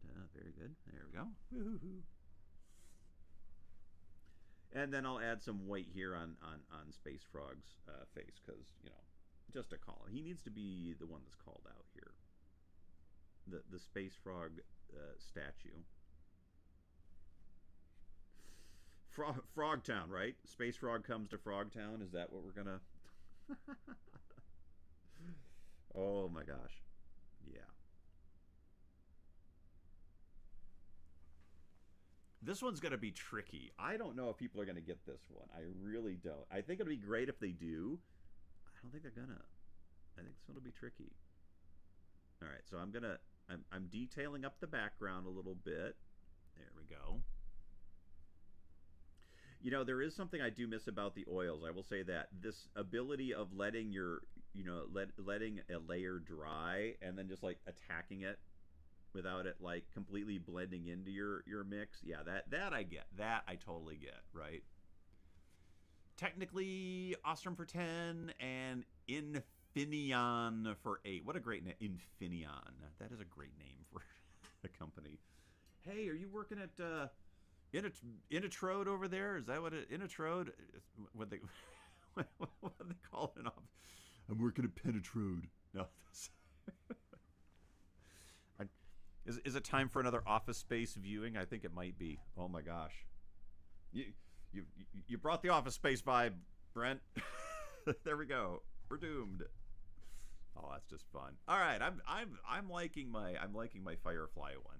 That's pretty exciting, honestly. Yeah. There we go. I'm going to call that one Janetown. Yes. Well, oh yeah. I was going to add like little bits of, oh, I don't have it black anymore. Okay. My black dried up. Cool. All right. Now I want to kind of shift up the color a little bit here for Milkshake. How do I want to do this? I'm going to go yellow walls. Let's go with the yellow walls. Okay, there we go. So we're going to go yellowish walls. Brighter. There we go.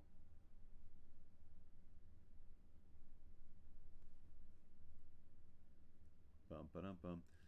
We were talking about my Musicland cartoons and efforts earlier, and I got to tell you, just kind of like getting my head back in the space.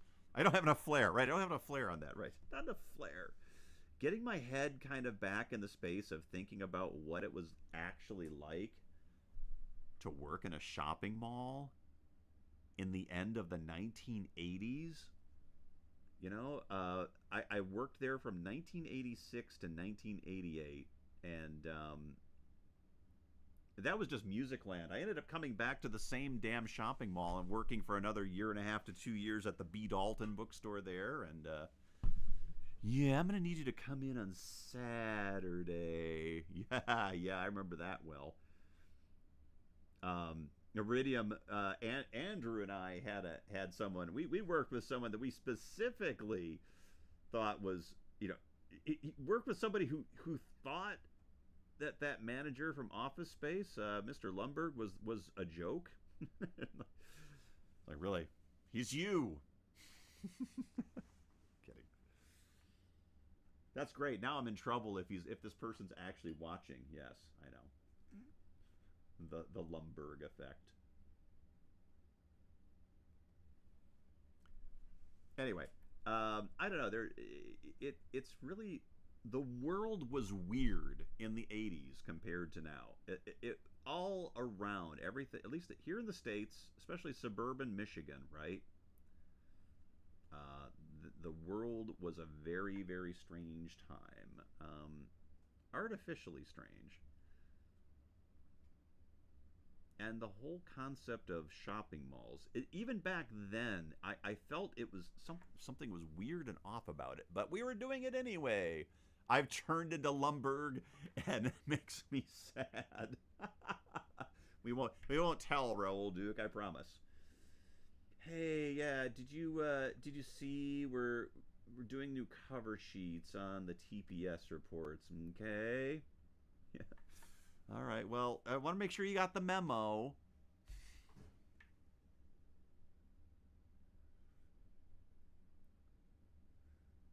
With with love to everybody who has tried to helpfully say, Chris, maybe if you got a job again, I can't do it. I can't, you guys. You don't understand. I was there. Ah. It would be like, I don't know. It'd be like me committing ritual suicide, like the Japanese. Like, I can't do it. You can't make me. It won't happen. It's not that bad. I know. Help me, I need a job. Okay, I need some magenta for this. I need some magenta and some orange. Hang tight. Got my orange, got my magenta. Anyway, was Musicland in the Cortland Mall or Genesee Valley? Oh, we had what did we have? Genesee Valley, Iridium, had Musicland. There was a Musicland in Genesee Valley. Cortland had a record town, I think. Actually, Genesee County had a record town, too. I'm going to have to remember. Cortland, which used to be the Eastland Mall. I remember that. But, it's really weird. Once I moved to Lansing in 86, I don't know. I just, I stopped going any place in the Flint area. I was only living an hour away, but that's the other thing. The world was a different place, right? And I'm not actually, honestly, about Iridium. I don't know if I don't remember if they had one or not. You see, I remember having been in the Lansing store. We were in a district that extended from Detroit all the way to Grand Rapids, probably up to Alpena. Wait, I don't know if there was one that far. Anyway, I know that there was a Grand Rapids store, Meridian Mall, because I worked at that one too. I worked in Lansing and Meridian Mall. I've gotten in touch with one of the employees I worked with at the Meridian Mall. Before that went terrible. Oh boy, I'm not telling that story. No, kidding. Woohoo! Yeah, I got to tread lightly with these stories. I was only like 19. I was a fucking train wreck. Oh, that's my one F-bomb for the whole night. Sorry about that, everybody. I was a train wreck. I gotta watch out for how much of this I reveal. No, it was fun.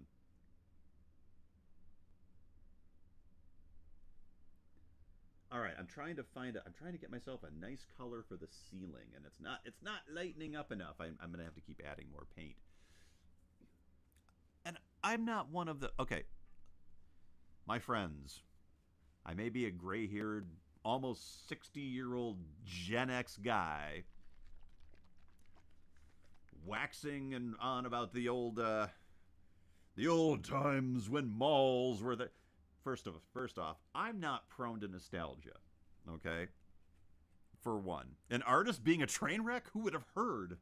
I know exactly, right? I'm not prone to nostalgia. There are groups and times that I absolutely treasure and adore, and Musicland was one of them. Because we had a great team. We had a great team, and it was weird and wild and funny. It was great. Being there, you didn't know it. You didn't know it at the time. So anyway, one thing, was it better in the 80s? No. 100% not. No. Was it better before cell phones and the internet? No. Almost had my second F-bomb. Absolutely not. There is nothing about the 1980s that wouldn't have been improved vastly by me having access to the internet and a smartphone. 100%. My trajectory would have been vastly different. I put a lot of thought into this, and I know exactly how different it would have been. No regrets. It just is what it is. But I'm not going to be that kind of person that's like, oh, well, it was so much better back then when... No, it wasn't. It was terrible. Are you kidding? Not having the internet? No. It was bad. It wasn't bad. It was just different. It was just different. I can't... Good or bad, it just was. It was its own thing, right? That's all it is. Anyway. Would I go back to that era? No. No, I would not. It was full of a different kind of stupidity. It was a you couldn't avoid stupidity. You never can avoid stupidity, folks. It's just ingrained into the human experience. It just takes different forms, right? So the 1980s form of stupidity in America, in the United States of America, the Estados Unidos, El America, Notre Americana, in the 1980s was freaking retail. I tell you, it was, yeah. There was a lot. We were just as much of a programmed creature as we are today. It just took place in a different venue. That's all. Yeah. Oh, come on. 2400 baud dial up is the bomb. Hey man, I paid extra. I paid a lot extra to get my 2400 baud modem because that was expensive. Yeah, I'm not convinced. I am not convinced that life was better. Not even. You can't make me. Okay, I'm going to get myself a nice little ice cream lid here. We're going to switch up the colors. Our fly ice cream is going to have a nice pink lid on it. See, look at that. Our fly favorite. It's going to be like Neapolitan. Neapolitan.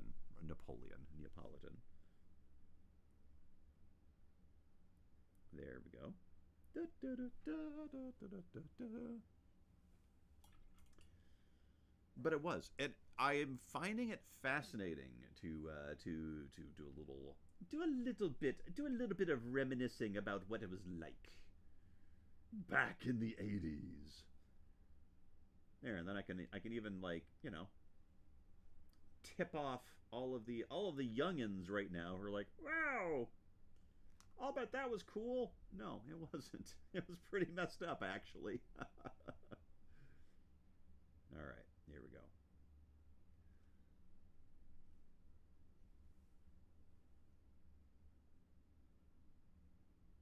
Even back at the time, I knew intuitively there were too many shopping malls, like way too many shopping malls, right?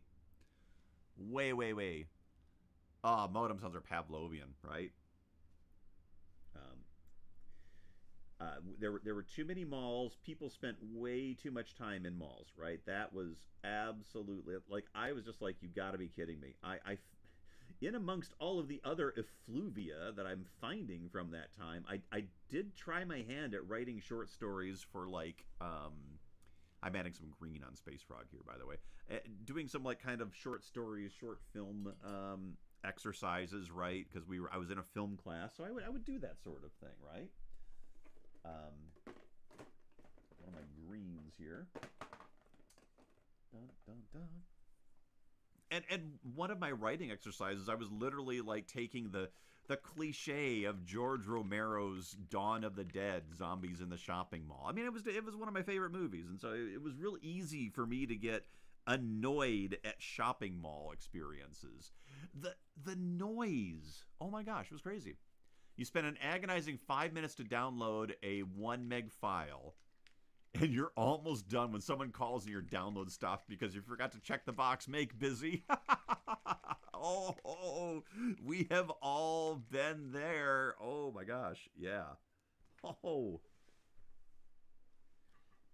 I take that back. It was around this time, 88 or so, when I remember my first experience with somebody had CompuServe, the earliest version of CompuServe, I think, or something similar. It was just Mike just had bulletin board software. Yeah, it was an early bulletin board, right?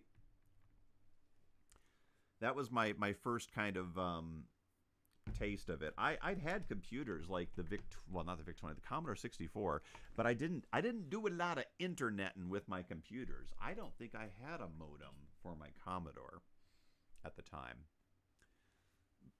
A pal of mine in our role-playing game group, we used to go to their house. They actually were closer to Michigan State. Yeah, they were Michigan State students. And pharmacology, for that matter, too. They used to tell me that they'd figured out, how to make methamphetamines. That was like one of their class things because they were in pharmacology. I was like, what? Seriously? Anyway, you did, yeah. Iridium, guarantee you did. You're a known entity, pal. No, I'm kidding. That's awesome. I relied on you, Iridium, for a lot of my general technical knowledge, and it was through knowing you that I became rabidly interested in computer technology. So thank you for that. That was really cool. It certainly it wasn't our school instructors that got me interested. That's for sure. No, it was we had good computer teachers in our school. We really did. CompuServe, you were on there. Yep, CompuServe was big. But yeah, Mike in our little gaming group gave us all the. Now by the way, I'm gonna set the stage here. By the way, we had a mixed group. There were about 4 guys, 3 gals, and Mike, one of the first ones, said, "All right, folks, I'm showing you the future," and just as Bob described in chat. It was like an hour and a half download of a GIF of just some woman with her top off. It was like the most basic 80s era porn you could possibly imagine, and I was like, huh, all right, well, that was interesting. Oh, in color too, actually. That's important distinction. So yeah. Space Frog's got himself a little yellow under his mouth here, so I'm gonna get that under here. Trying not to get too far to the green, so I don't go for that. There we go. All right, yay! Little Space Frog action. All right, let me get his outfit here too. A little touch of that. There we go. A little touch of something over there.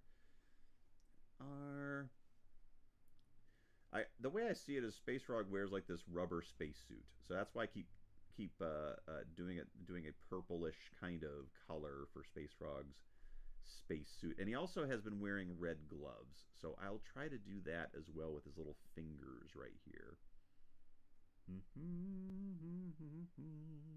There we go. All right. You're big time if you had 8 colors. That's right, 320, 200, and 8 color. Yep. Yeah, Mike had himself a color monitor. Mike had some bucks. I think Mike came from some money. I'm pretty sure that Mike had some money coming into it. Nice guy. I haven't found Mike yet. There were actually 2 Mikes, and both of them were in the class. It was the same class. It was hilarious. Okay, I got to get his little neck ring. That's what clips onto his space helmet. There we go. And then I need some orange.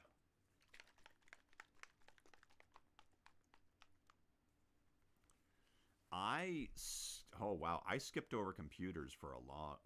I think the first after my Commodore 64, I didn't have a computer until 1994, when Stephanie and I first got married. It was not actually no, it was 93. It was 93. I remember that now. It was just before we got married. And I got a Pentium 60 megahertz Pentium, the original Pentium. Boy, that was a long time ago. And that's the one that had the modem.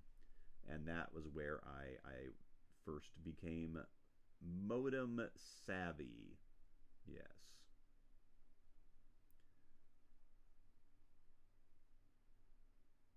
I was also working for a small company that did Autodesk sales, and we built PCs. The school monitors were VT100, your choice of amber or green. That's right. You had the DEC GG Vector workstations. I didn't get to work on the workstations. I didn't get to work. Oh, that must have been college, right? They had 16 colors. Yeah, I didn't get to work on those. We just had the VT100s. I remember we were shooting some photos of those over back and forth. That was funny. Yeah. Oh, I remember. Our lab that Matt and I were in. I think they only had a couple that had amber screens. Right. Most of the ones I remember were green.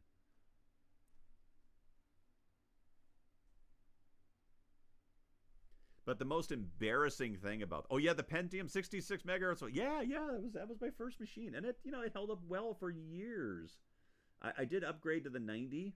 That was my second. That was our second machine. Um,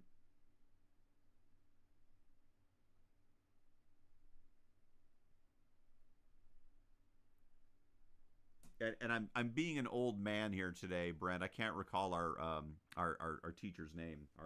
He ran. You worked for him as an assistant, I think. But my senior year, I wasn't particularly. I wasn't on my game as a student, and I remember complaining to him once about not finishing my homework. I said, but I'm never gonna use computers after I get out of this class. Why do I need to do this? Yeah, never gonna use computers. Uh-huh. And the guy ended up working at Microsoft. Oh yeah, there we go. Anyhow, a little. I'm gonna just clean up some lines here, some black.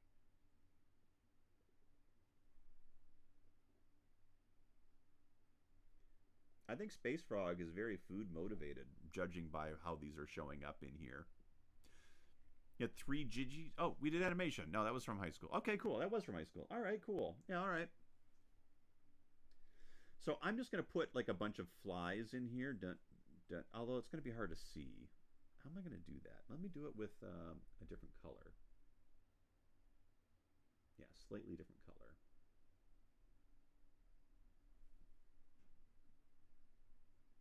It won't be that easy to see, but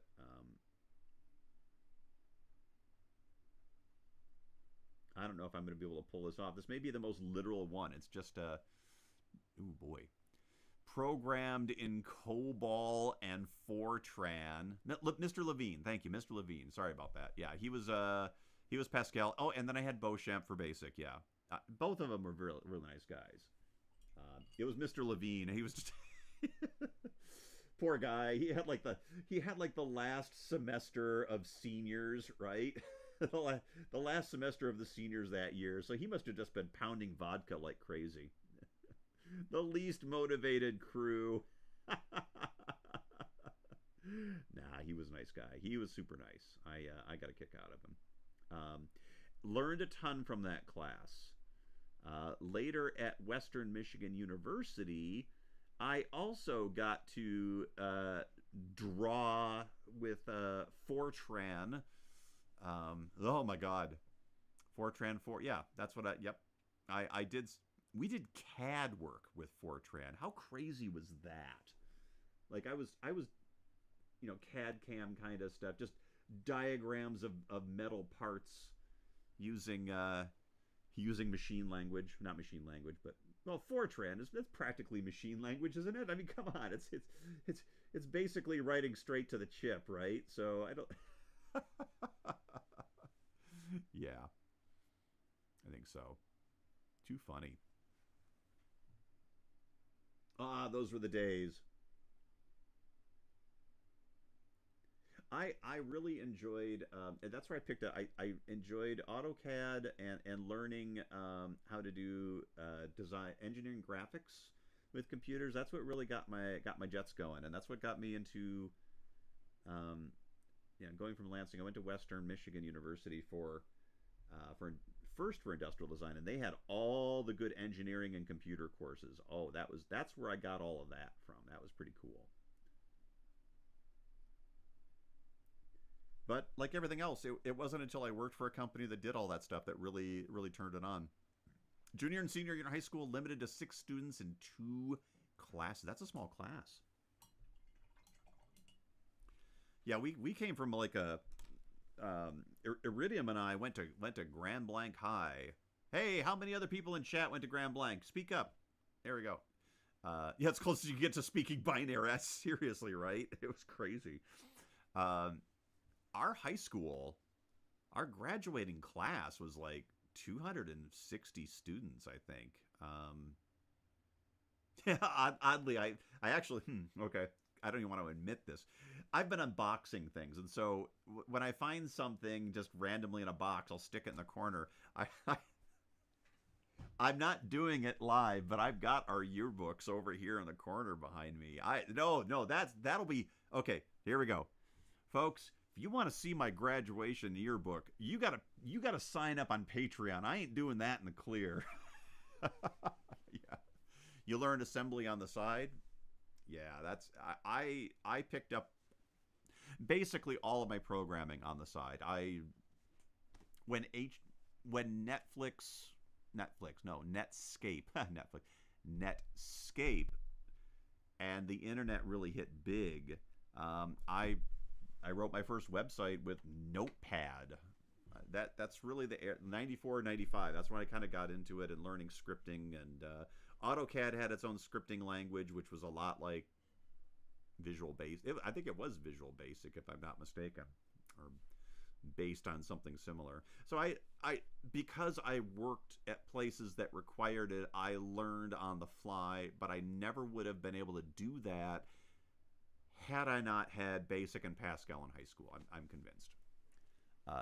Now, do you know what the gateway is for people to get into learning about how computers operate from a technical side now? It is Minecraft. In any game, which is great because it really teaches you how to work with the operating system and make changes to software. I have no trouble with people learning how to do stuff for the benefit of games or any of that. Computer art on an Amiga 2000 at the Arts Center. Oh yeah, Patreon for yearbooks. Yikes! we'll have a special session for that. Oh man, nah. Like I say, the reason I keep digging up old cartoons and yearbooks and stuff is that I'm still unpacking. I'm still unpacking this place. I'm kind of I chucked a lot of stuff that I just knew I didn't want to take with me before the move. And so now that I'm pulling boxes out as I go, I'm seeing things that I kept. And yeah, the yearbook. Oh yeah, I've got old prom pictures. I have prom pictures. I've already sent them to Dee. She's got. I've sent her a couple of years ago. It was pretty funny. I was like, oh man, that was hilarious. I deny any pictures that Chris shows of high school. It's all fake. None. Yeah, we saw none of it. There aren't a lot of extra photos of people like myself and Iridium. We were nerds. We didn't get like the you're in the football team. Oh, you're the stars. No, we reserved those for all the people that went into insurance and real estate and repossessions, repo men, all of those people. Yeah. Yeah, all of your future janitors and convicts are featured prominently in the sports section of your yearbook as extra photos. Yeah, I'll take out the wallet for those pictures. Oh crap, not prom. Yeah, I don't. Yeah, none of us brought cameras with us on those prom nights. That was a. But I was a photography nut back then. I was on the school newspaper for photography, mainly because they had a dark room that could lock off from the rest of the school, and not a lot of photography got done. No, actually, that's not true. I just wish I'd brought more. I wish I'd brought the camera with me. I kind of would do that when I was high school age, grade school age, but it was really weird, especially back then.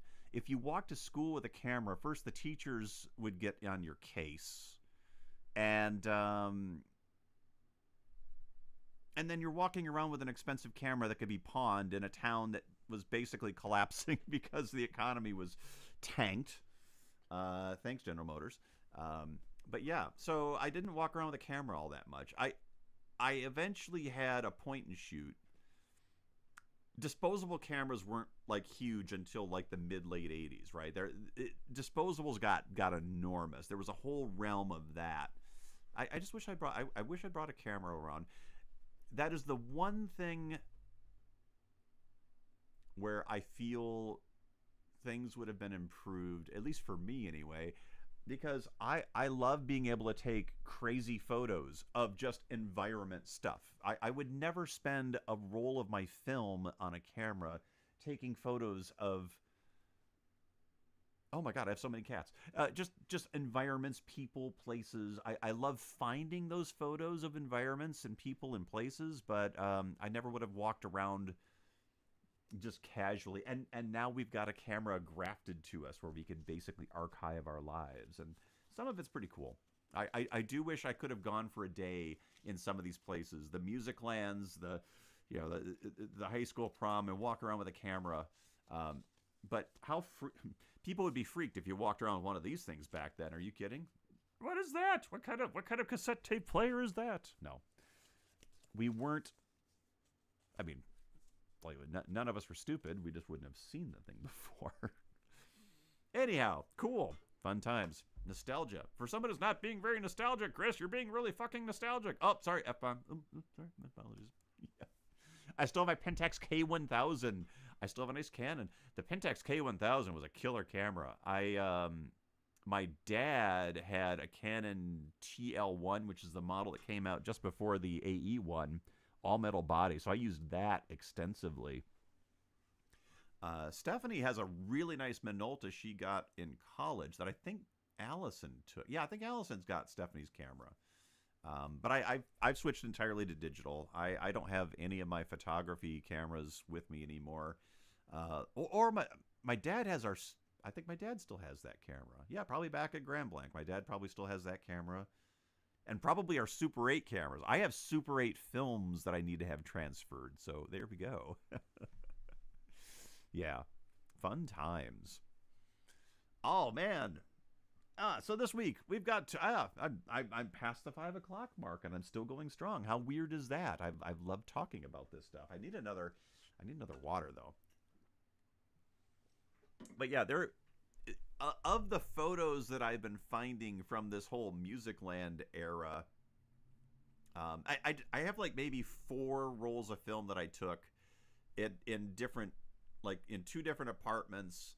And I know that I did go through the mall with a movie camera for one of my film projects. So I have some of the Lansing Mall on 16 millimeter film. Do I have a Super 8 projector? Not here, but my dad has one at our house, unless he chucked it. I can't imagine he did. You still have the Minolta, but the rubber grips dissolved. Oh, I hate that about the rubber grips, right? I hated that. You know what I do have? I have an editing viewer for Super 8 film.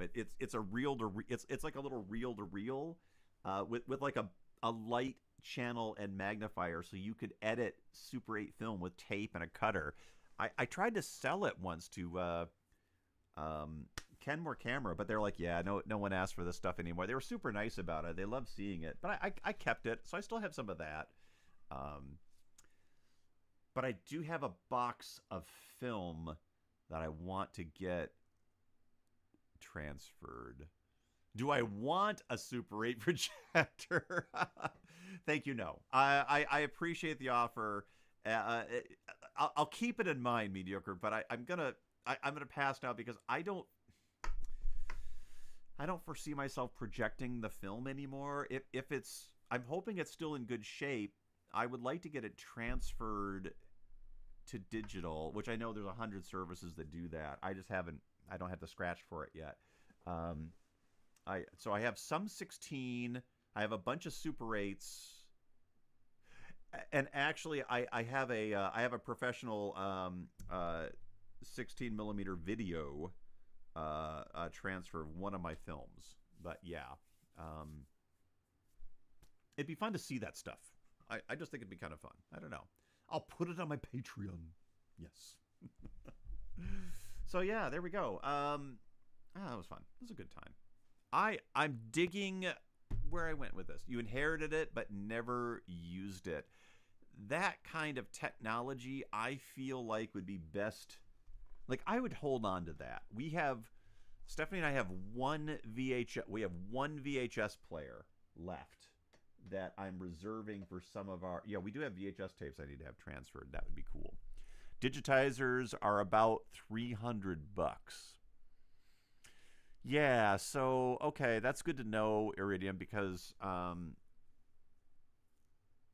going to balance it with, do I want to just send it to somebody that knows what they're doing, or do I want to sit around for like 6 months to do it myself? Because I think that I may be paying for the time here. Like when I get to it, $300 will get you about 50 rolls of film transferred. So I don't think I have 50 rolls of film or of any kind. You still have your Sony VHS machine and your DVD recorder. That's cool. We have a VHS deck and like three of my camcorders. I've got a couple. I've got like digital high 8 millimeter, all these magnetic format tape media. That's mostly what I was shooting in the 90s and 2000s. Heck, I actually shot like enough to do an entire documentary about four of my friends that were doing they were kind of each had unique hobbies, and I invested in all this gear and traveled. Oh my God, I traveled. I flew to Texas. Paul, I'm sorry, I never got a chance to edit the thing together. Edited all this video and bought a copy of Final Cut Pro. Yeah, send it out. Exactly. That's what I needed to do. Just send it out. That's what I think I'm going to do. But then my machines died, and I came up on the same thing I had now, where it's like, okay, well, my machine died, didn't have the money or time, had to set it aside. Yeah, it not being financially wealthy has really set me back on a number of occasions. Who else could claim that? You also have your Yamaha Studio cassette deck from the late 80s. Oh, sweet. I lament the fact that I believe Stephanie and I finally chucked our box of cassette tapes that both had collected over the years. Not that I would ever play a cassette tape again, but we had all sorts of mixtapes, which is really funny. I have mixtapes that I replicated in CD-ROM format, the CD era, so that they live on, if you will. But yeah, I don't even think I have a cassette playing. I don't have a cassette playing anything around here, which is pretty funny. I worked in a music land. I did not. I bought cassette tapes. I was not a fan of the cassette format, nor was I a fan of either VHS or beta on the video side of things. I thought they were. I just didn't like the experience. I didn't like the sound. I didn't like the video, but it's all we had. It's all we had. I preferred what I heard on vinyl. I was one of those people. In fact, when I had the chance to buy my first copy of Star Wars, the soundtrack, I got it on a 2-record set, which is great. Well, my mom bought it. It was a gift. It was really fun. I still have a case of unopened Maxell tapes from the 80s. Perfect. Awesome. Yeah, I bought a few movies on VHS because that's all you could do, right? But once DVD dropped, I was like, nope, done. You had the Laserdisc movies. Cool. Well, there were the two kinds of Laserdisc, right? Well, there was the Laserdisc that was like a big CD, right? And then there was the video disc that was like it had a needle, right? Those are terrible. We had one of those in our little apartment. CRO2. There you go. Yeah, it was crazy. So that stuff was fun. Oh, but Laserdisc, the big Laserdisc, that was out of my reach, right? What was the store at Cortland Center? Wolco, I think that was the one. It was a big chain. It was an end store. They had Laserdisc players when they came out. And, oh, you have Laserdisc. Woohoo! I used to remember going into their stores. I was a kid, right? And going, that was like magic to me. It was just as VHS and beta were taking off. But yeah, maybe it was the earlier one. That was magic to me. The idea that you could have a movie at home and play it on your TV. Oh, done. Yeah, it was way beyond my reach. I will say, as much as I poo-poo VHS and beta, I loved it when we finally got our very first VHS player back in the house. That was very exciting. I remember we rented Das Boot, because that had just come out that year. It was like 81, 82. It had just come out on video to watch. Victory at Sea. We had a theme going. I forget what the other one was, but yeah. You were in the Air Force at the time and had no expenses, so we all bought the latest things. Yeah. My brother has stories like that. He was in the Navy, and he was always buying really cool stuff. Yeah. Spending too much replacing all my records with CDs. There we go. And now now I'm gonna do it again. I'm on a warpath right now. I'm ready to start grabbing music and movies, Blu-rays in particular. I've got, that'll be the rest of my life. I want to gather that, or maybe I'll just download them. Hey, if any of you guys have tips on guys or ladies, I should say, stop saying guys, Chris. My God, if any of you have any tips on where the best place is to download this shit for free, let me know. Drop me a line. I'm ready to turn in my hat and become a pirate for the rest of my existence. I want to pirate all my shows now. To heck with those people. No, that's terrible. I have a bad attitude. Don't have that kind of attitude when you're an artist and rely on people buying your stuff properly. That's not the way to be. Oh, awesome. Anyhow. Oh, what a fun Friday, everybody. I have had a very good time with all of you. I think I'm gonna step out and wrap it up. I think we've got cats and dinner calling. We did 2 today. I really like this. We have Milkshake and we have Firefly on the hook here. Very cool. I get my face out of the way. There we go. Whoa, I heard a beep beep. There we are. That's right. There we go. So there we are, folks. Yay! I will have photos up on our Discord. If you here, let me put the links up there so we all have them. If you want to join in on the chats and the festivities, I kind of post a lot of my stuff here. I will leave that with you. Thank you, Houdini. I enjoyed it too. We will see you on Sunday for our Patreon stream. Here we go. Hang tight. Da da da da. Bum bum ba-dum bum bum. For there we go. And our Patreon, that will be our Sunday stream. And as always, if you want to support Space Art by Christopher Dahl, I will leave you with our store. There we go. So you can either join me on Patreon. $5 a month gets you the inside view, peeks at the tutorials, a lot of other fun things. Also, my Space Art by Christopher Dahl store. I've got originals and prints available for some of our fun things here. More coming in each week. That's right, this weekend I'm going to be releasing a few more new items into the store. We're going to be doing this all year because I've got a backlog of paintings that are getting finished as we go. Awesome. You love the Jane Frog statue. Thank you. I enjoyed it too. Thank you, everybody, for hanging out with me on Friday. It was great chatting with you all again. Some of you will see Sunday, and then for the rest of you, we'll be back next Friday for more Space Art. Until then, stay safe, watch out for each other, and gather your gear and VHS tapes because the 80s are back, everyone. Oh, I have to add this to my work calendar as busy. Perfect. Yes, you can all use me as an excuse not to do work on Friday afternoon.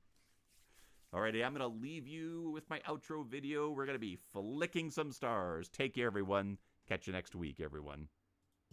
All right, so I've taken my white paint with my little fan brush here, and let's just see how crazy this goes. This is where I throw paint everywhere.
kind of gives it an air of legitimacy that it doesn't deserve. You know?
I have Bob Ross the shit out of this painting.